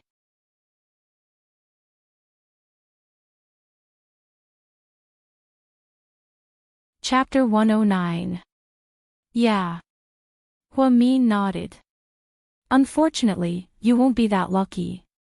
The person Ziyuan likes is me. He said that you shamelessly pursued him for several years before he reluctantly agreed to be with you. Also, you've never slept with him, right? He said that once he saw your face, he didn't have the desire to touch you. Huamin pursed her lips and chuckled when she heard this. What are you laughing at? Wu Xiaoxue asked angrily. Is that what he told you? Huamin asked. Is that not true? Oh, yes, whatever he says. Huamin didn't bother to explain. See, I knew you were a woman with a bad character. I don't know why my uncle's hospital doesn't look at people's characters when they hire. They hire just anyone, how annoying. Professor Wu, I will prepare the information you need as soon as possible. If you want to chat, I'm sorry, but I don't have the time. Then hurry up and prepare the information. Also, if you hate me because of Ning Ziyuan, then it's not wise. I don't pose any threat to you. Threat? Are you worthy? Do you have what it takes? You're just an average-looking woman with a mediocre background. You even went to a third-rate medical school. How dare you compare yourself to me? You know that I have a master's degree in medicine from Tokyo University. I'm the youngest professor in all the hospitals in Sea City. Do you understand? Of course, you have to thank your uncle, the director of the hospital. You. Wu Xiaoxue was speechless. She didn't expect Huamin to be so eloquent. Professor Wu, I'm going to prepare the information. Bye. After Huamin spoke, she walked towards the office. Actually, preparing the information was easy. Huamin was done in less than half an hour. However, Wu Xiaoxue wanted her to do it because she wanted her to work overtime and give her a hard time. After preparing the information, Huamin placed it on Wu Xiaoxue's desk and got off work.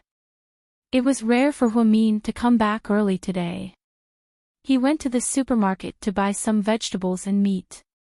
Then she prepared dinner at home. She waited until 6 o'clock, but Qin Chu didn't come back.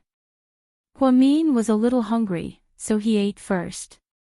Then he put the food in the kitchen and went upstairs to take a shower and wash his clothes. Qin Chu was supposed to get off work at 5:30, but he received a call from his father and went back to the Qin family's mansion. Mr. Qin had just returned from a trip overseas and seemed to be in a good mood. When Qin Chu returned, he saw that in addition to his parents, there was also a father and daughter. Chu, this is Mr. Liu of Tianbao Real Estate, and this is Liu Xiying, the daughter of your Uncle Liu. When Qin Chu saw Liu Xiying, he was a little surprised. Liu Xiying was his classmate in high school. Most of the students in number 2 high school were rich kids. Therefore, it was not surprising that Liu Xiying had a rich father. What was surprising was that they actually appeared in his house today. Uncle Qin, Qin Chu, and I were high school classmates. Liu Xiying smiled. She was wearing a light pink dress today, and her hair was tied up in a ponytail. She looked like a teenage girl, and even her voice was delicate. Qin Chu glanced at them but didn't say anything. Really? What a coincidence, you guys were classmates. Mr. Qin looked very happy. I heard from Ming that your son is indeed a handsome man, Liu Xiying's father complimented. It's time for dinner, come and sit down, Mrs. Qin said with a smile. Inside the dining room, the 3 members of the Qin family, Liu Xiying, and her father stood in a circle. Liu Xiying sat next to Qin Chu and looked at Qin Chu with admiration and adoration. She had a crush on Qin Chu in high school. If it weren't for Huamin, she would have been Qin Chu's girlfriend a long time ago. GK is doing well, you're amazing, Liu Xiying complimented. Thank you. Qin Chu was expressionless. He didn't even take a bite of the food, and he looked like he wasn't in the mood. Chu, why aren't you eating? Is the food not to your liking? Mrs. Qin asked. Dad, why did you ask me to come back? Qin Chu was a little impatient. Nothing, I just wanted to have dinner with your Uncle Liu, Mr. Qin said slowly. Oh, if that's the case, then you guys eat. I'm going to go now, I have something to do. Then, Qin Chu got up to leave. Stop right there. Mr. Qin didn't expect his son to be so rude, and his face was filled with anger.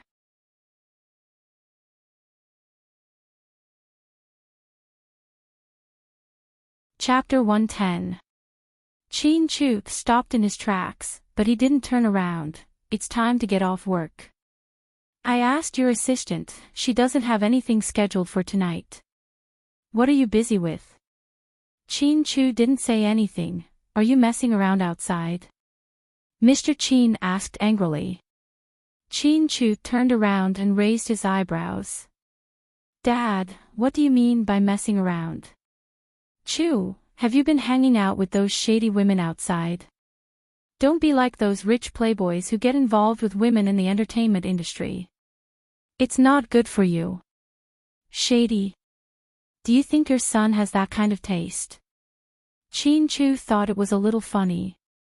President Chin, I don't think your son is that stupid, President Liu said. Yeah, Uncle Chin, I know what kind of person Chin Chu is. When we were in school, so many girls liked him, but he ignored them all. Plus, the media never reported any scandals about him, so it's definitely not what you think, Liu Xiying said. If that's the case, then sit down. Dad, I'm an adult.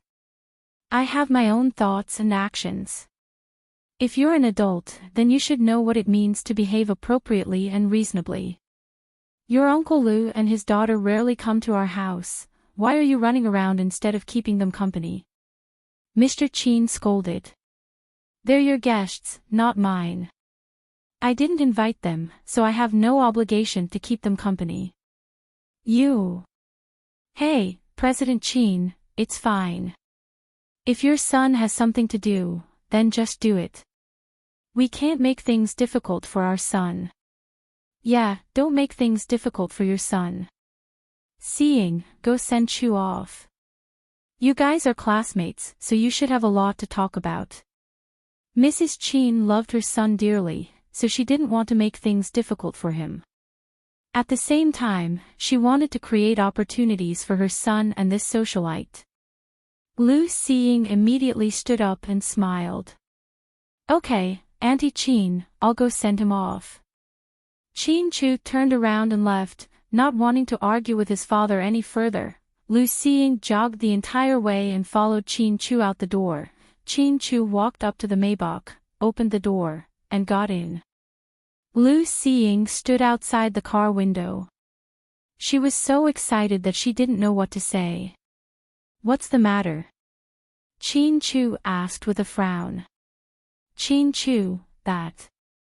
I've liked you for a long time. Liu Xiying felt that this was a rare opportunity. If she didn't say something now, she might not have another chance in the future. She might as well confess her feelings now. So? Chin Chu continued asking. So I want to ask, can you be my boyfriend? Liu Xiying was a little nervous. She lowered her head and clutched the corner of her skirt tightly. You sure dare to dream. Chin Chu looked at her coldly. I just don't want to miss this opportunity. I've been thinking about you all these years. You think that if you like me, I will really like you, right? No. Liu Xiying waved her hands frantically. If that's what you think, then that's ridiculous. Let me tell you, I've only liked one person my entire life, and I'll be that way until the day I die. So, you should stop thinking about me and stop thinking about me. Otherwise, you'll suffer for the rest of your life. You're not ugly, your family is rich, and there are plenty of men out there. Stop pestering me, and don't use your elders as a shield. GK doesn't need to marry into any rich family, because none of you are richer than I am. What I need is a woman that I love deeply. Even if that woman doesn't like you? Liu Xiying suddenly asked. She felt like Huami no longer had feelings for Chin Chu. It's enough that I like her. There's no room for a third person in our world. Don't try to do anything stupid, and don't force me to do anything to you. That's all. Then, Chin Chu rolled down the car window, and the Maybach sped out at an astonishing speed.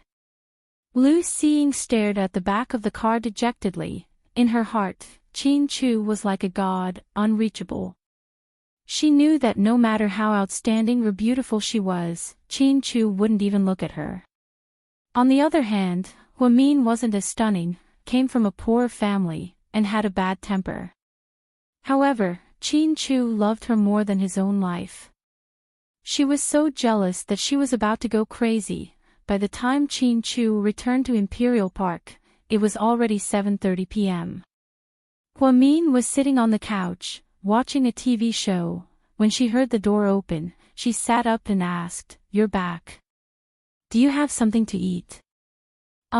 Yes. I'm starving," Chin Chu tiredly took off his jacket and said as he changed into his shoes. "But it's a bit cold, I'll go heat it up." Then, Huamin stood up and walked towards the kitchen. However, when she walked past Chin Chu, he hugged her from behind. Huamin's heart skipped a beat.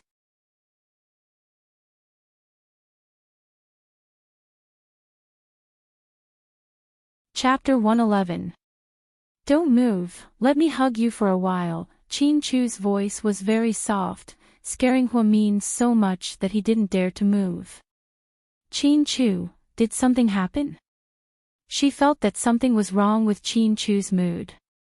According to his arrogant and cold personality, he shouldn't be like this. Nothing, I'm just a little tired, so I want to hug you.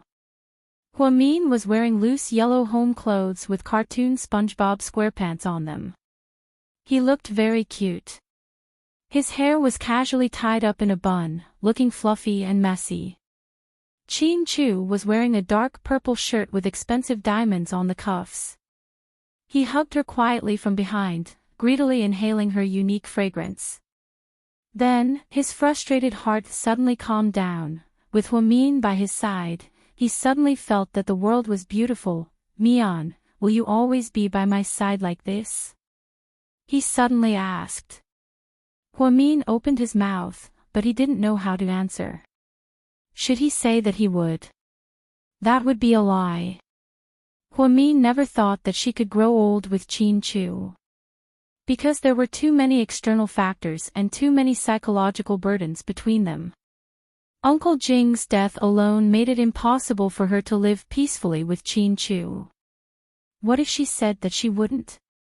She couldn't bear to, because she felt that at this moment, Chin Chu was very fragile.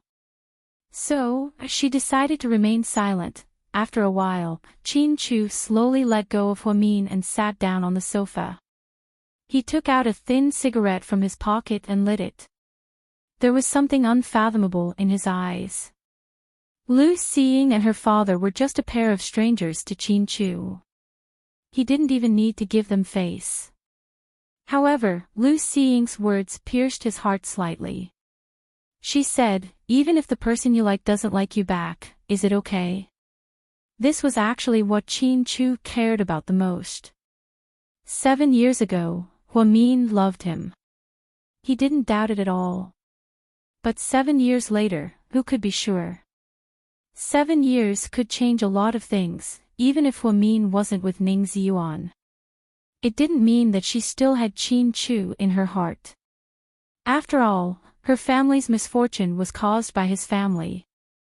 The culprits were his biological parents, so he couldn't take revenge on them. Looking at the woman he loved being by his side every day, he wasn't sure if she liked him or not. That feeling was really a terrible feeling. He was like an insecure child, worried that his lover would leave him at any time. Huamian, he brought the food he made for dinner, and brought it up the table. SSSSSSS, SSSS, SSSS, keys, and look. I made it casually. Try it, I'm not that good at cooking. Huamin pointed at the food, lacking confidence. Chin Chu didn't say anything. He sat at the dining table, picked up a piece of vegetable, and ate it quietly. Stir-fried vegetable, scrambled egg with cucumber, dry-fried yellow croaker, and a 3-delicacy soup. Because Huamin didn't like to eat meat, most of the food was vegetarian. Huamin wasn't sure if Chin Chu could get used to it. Huamin sat to the side and watched Chin Chu eat. It was the first time he felt so natural. Chin Chu looked very good when he ate. He was very elegant, and when he lowered his head, his eyelashes were very long. Huamin sat to the side and rested his chin on his hand. He watched this man eat seriously as if he was watching a TV show.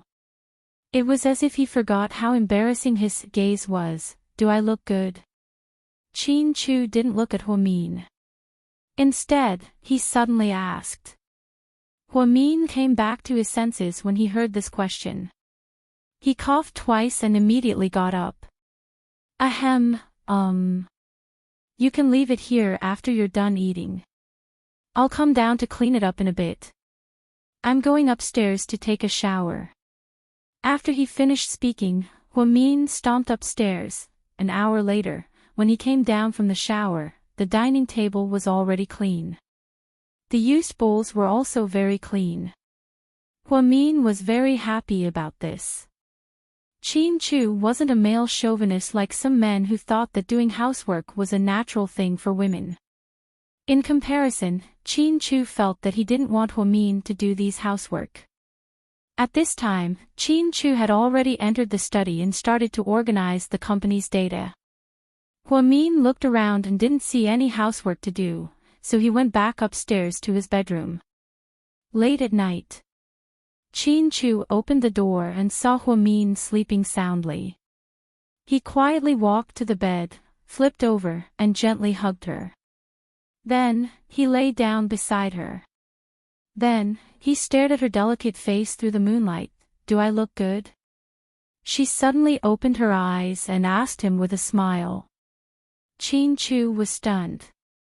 He didn't expect Huamin to wake up. Or rather, she wasn't asleep at all.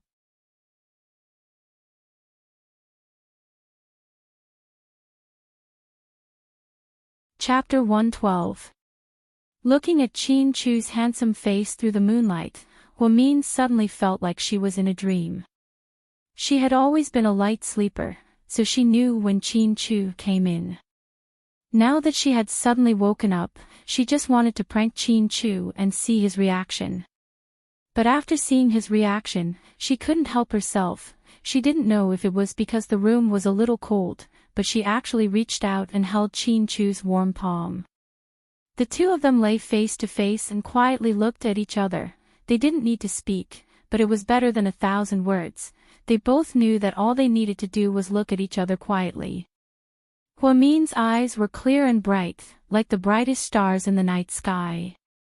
Chin Chu's eyes, on the other hand, were deep and misty, making people reluctant to look away after just one glance. For the first time, Chin Chu felt at ease. He tightly held Huamin's fair hand, full of happiness. The next morning, Huamin woke up early as usual and made breakfast. When Chin Chu came downstairs, he saw vegetable porridge, milk buns, and soy milk. Get a maid, you're working too hard. Chin Chu said as he ate. What's so hard about making breakfast? It's not tiring, and it's just the two of us. It'll be inconvenient if there's an outsider.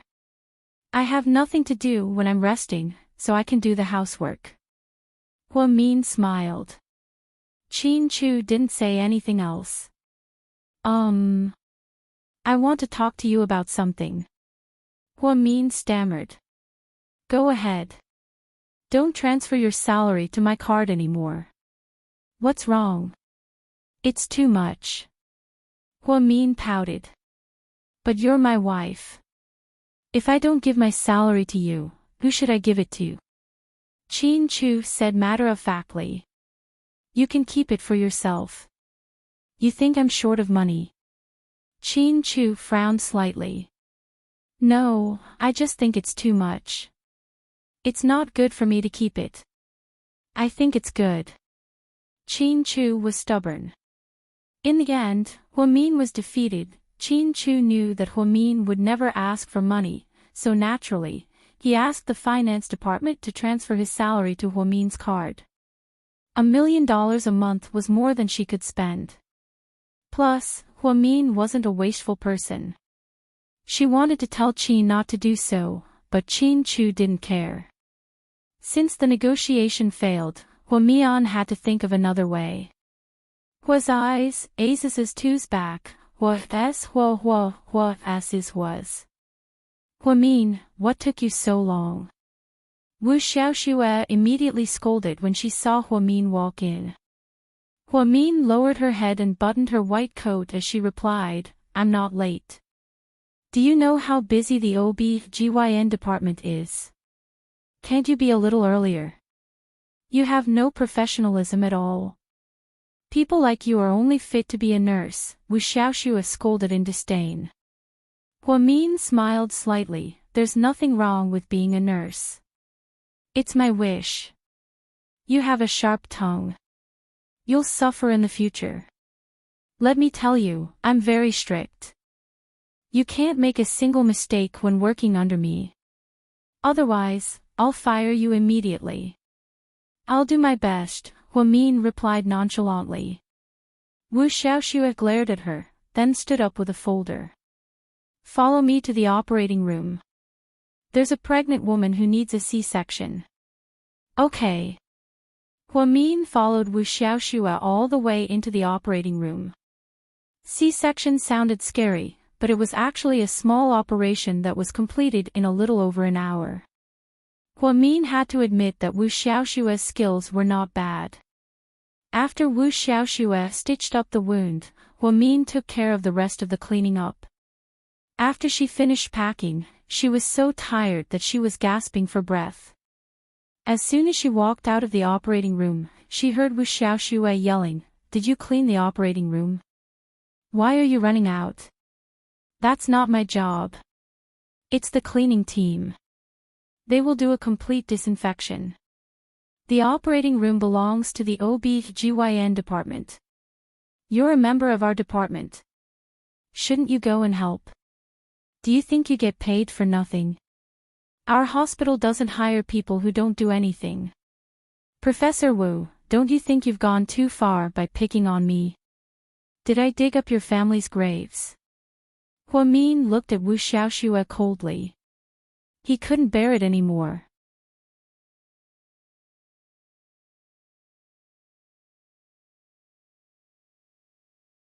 Chapter 113. Wu Xiaoxue was immediately enraged. What kind of attitude is that? I'm the chief physician, and you're just my assistant nurse. Not only do you not listen to me, but you even dare to speak to me like that. How uncultured are you? So, Professor Wu, a cultured person like you only knows how to make things difficult for her subordinates and avenge her private grudges? Is it because I'm your boyfriend's ex-girlfriend? Hua Min glared at her, clearly upset. You. Wu Xiaoxue was at a loss for words after hearing Hua Min's words. Plus, what Hua Min said was the truth. She was indeed using her position to avenge her private grudges. The surrounding nurses began to whisper amongst themselves, and Wu Xiaoxue felt a little embarrassed. What are you looking at? Don't you have work to do? Go away. Wu Xiaoxue looked at the surrounding nurses and scolded them impolitely. Huang Yu dragged Hua Min away in a hurry. Mian, don't be angry. I think Wu Xiaoxue has princess syndrome. She's born with a strong sense of superiority, and she always sees you as her enemy. Plus, I bet He-Man has been bad-mouthing you. I even saw He-Man come to see Wu Xiaoxue yesterday. I don't know what they said, but that woman just wants to see the world burn. I don't care what they said. I just can't stand Wu Xiaoxue's way of doing things.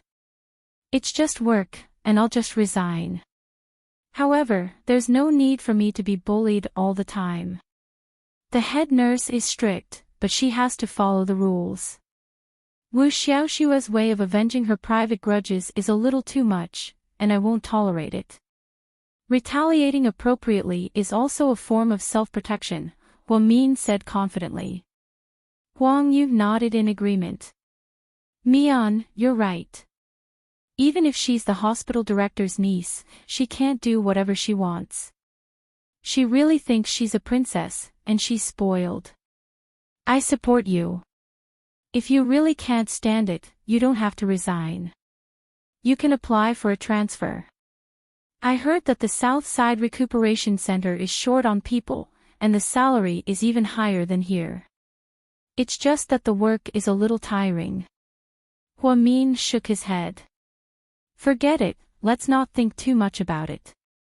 Let's take it one step at a time. After Wu Xiaoxue was transferred to the obstetrics and gynecology department, she caused a lot of trouble. Not only did Hua-min become a thorn in her side, but the other young nurses were also tortured by her. Everyone complained in private, and the head nurse saw it and became worried. The head nurse had talked to Hua-min, mainly hoping that she would be able to maintain a positive attitude and not let the personal grudge between her and Wu Xiaoxue affect her work. Hua-min agreed on the surface, but she was actually very annoyed. In the afternoon, Hua-min did his ward rounds, took the temperature of the pregnant women in a few wards, and even put them on infusions. As soon as he returned to the consultation room, he saw Wu Xiaoxue storming in angrily. Hua-min, she shouted rudely. What's the matter now? Hua-min knew that Wu Xiaoxue was up to no good.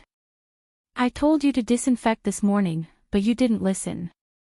After that, the pregnant woman in the operating room got an infection after the operation. Now they are looking for someone to blame. You are in big trouble this time, Wu Xiaoxue said with a frown. Hua-min sneered. Why am I in big trouble? What does it have to do with me if the disinfection was not thorough? That is the problem of the cleaning team. The infection after the operation could also be a problem of the chief surgeon's technique. What does it have to do with a nurse like me? Hua-min felt that Wu Xiaoxue was treating her like an idiot. Did she think that she did not even know this basic knowledge? Everyone is responsible, but I think you can't escape the blame either. Anyway, I will report this matter to the higher-ups. When the time comes, those people in the cleaning team, the doctor in the second operation, and you, the nurse who neglected your duties, will all be fired. Professor Wu, are you kidding me? What you are saying is too far-fetched. If you really don't like me, I suggest that you go directly to the director of the hospital and tell him that I am your boyfriend's ex-girlfriend. If I am an eyesore to you, you can just fire me. Why do you have to go through so much trouble and put all the blame on me? What's more, you have implicated so many people. You are so stupid. It doesn't matter what you say. You can't escape the blame. Anyways, I'm going to make a big deal out of this. You can't run away. Wu Xiaoxue looked at Hua-min and smiled viciously. You're tuning into the LoveLore Library YouTube channel. We're so grateful for your support, and don't forget to subscribe to join us on this incredible journey through captivating stories. Your generosity through donations truly makes a world of difference, as it's the primary source of revenue that allows me to expand and enhance this channel for you. Thank you from the bottom of my heart for being a part of this adventure.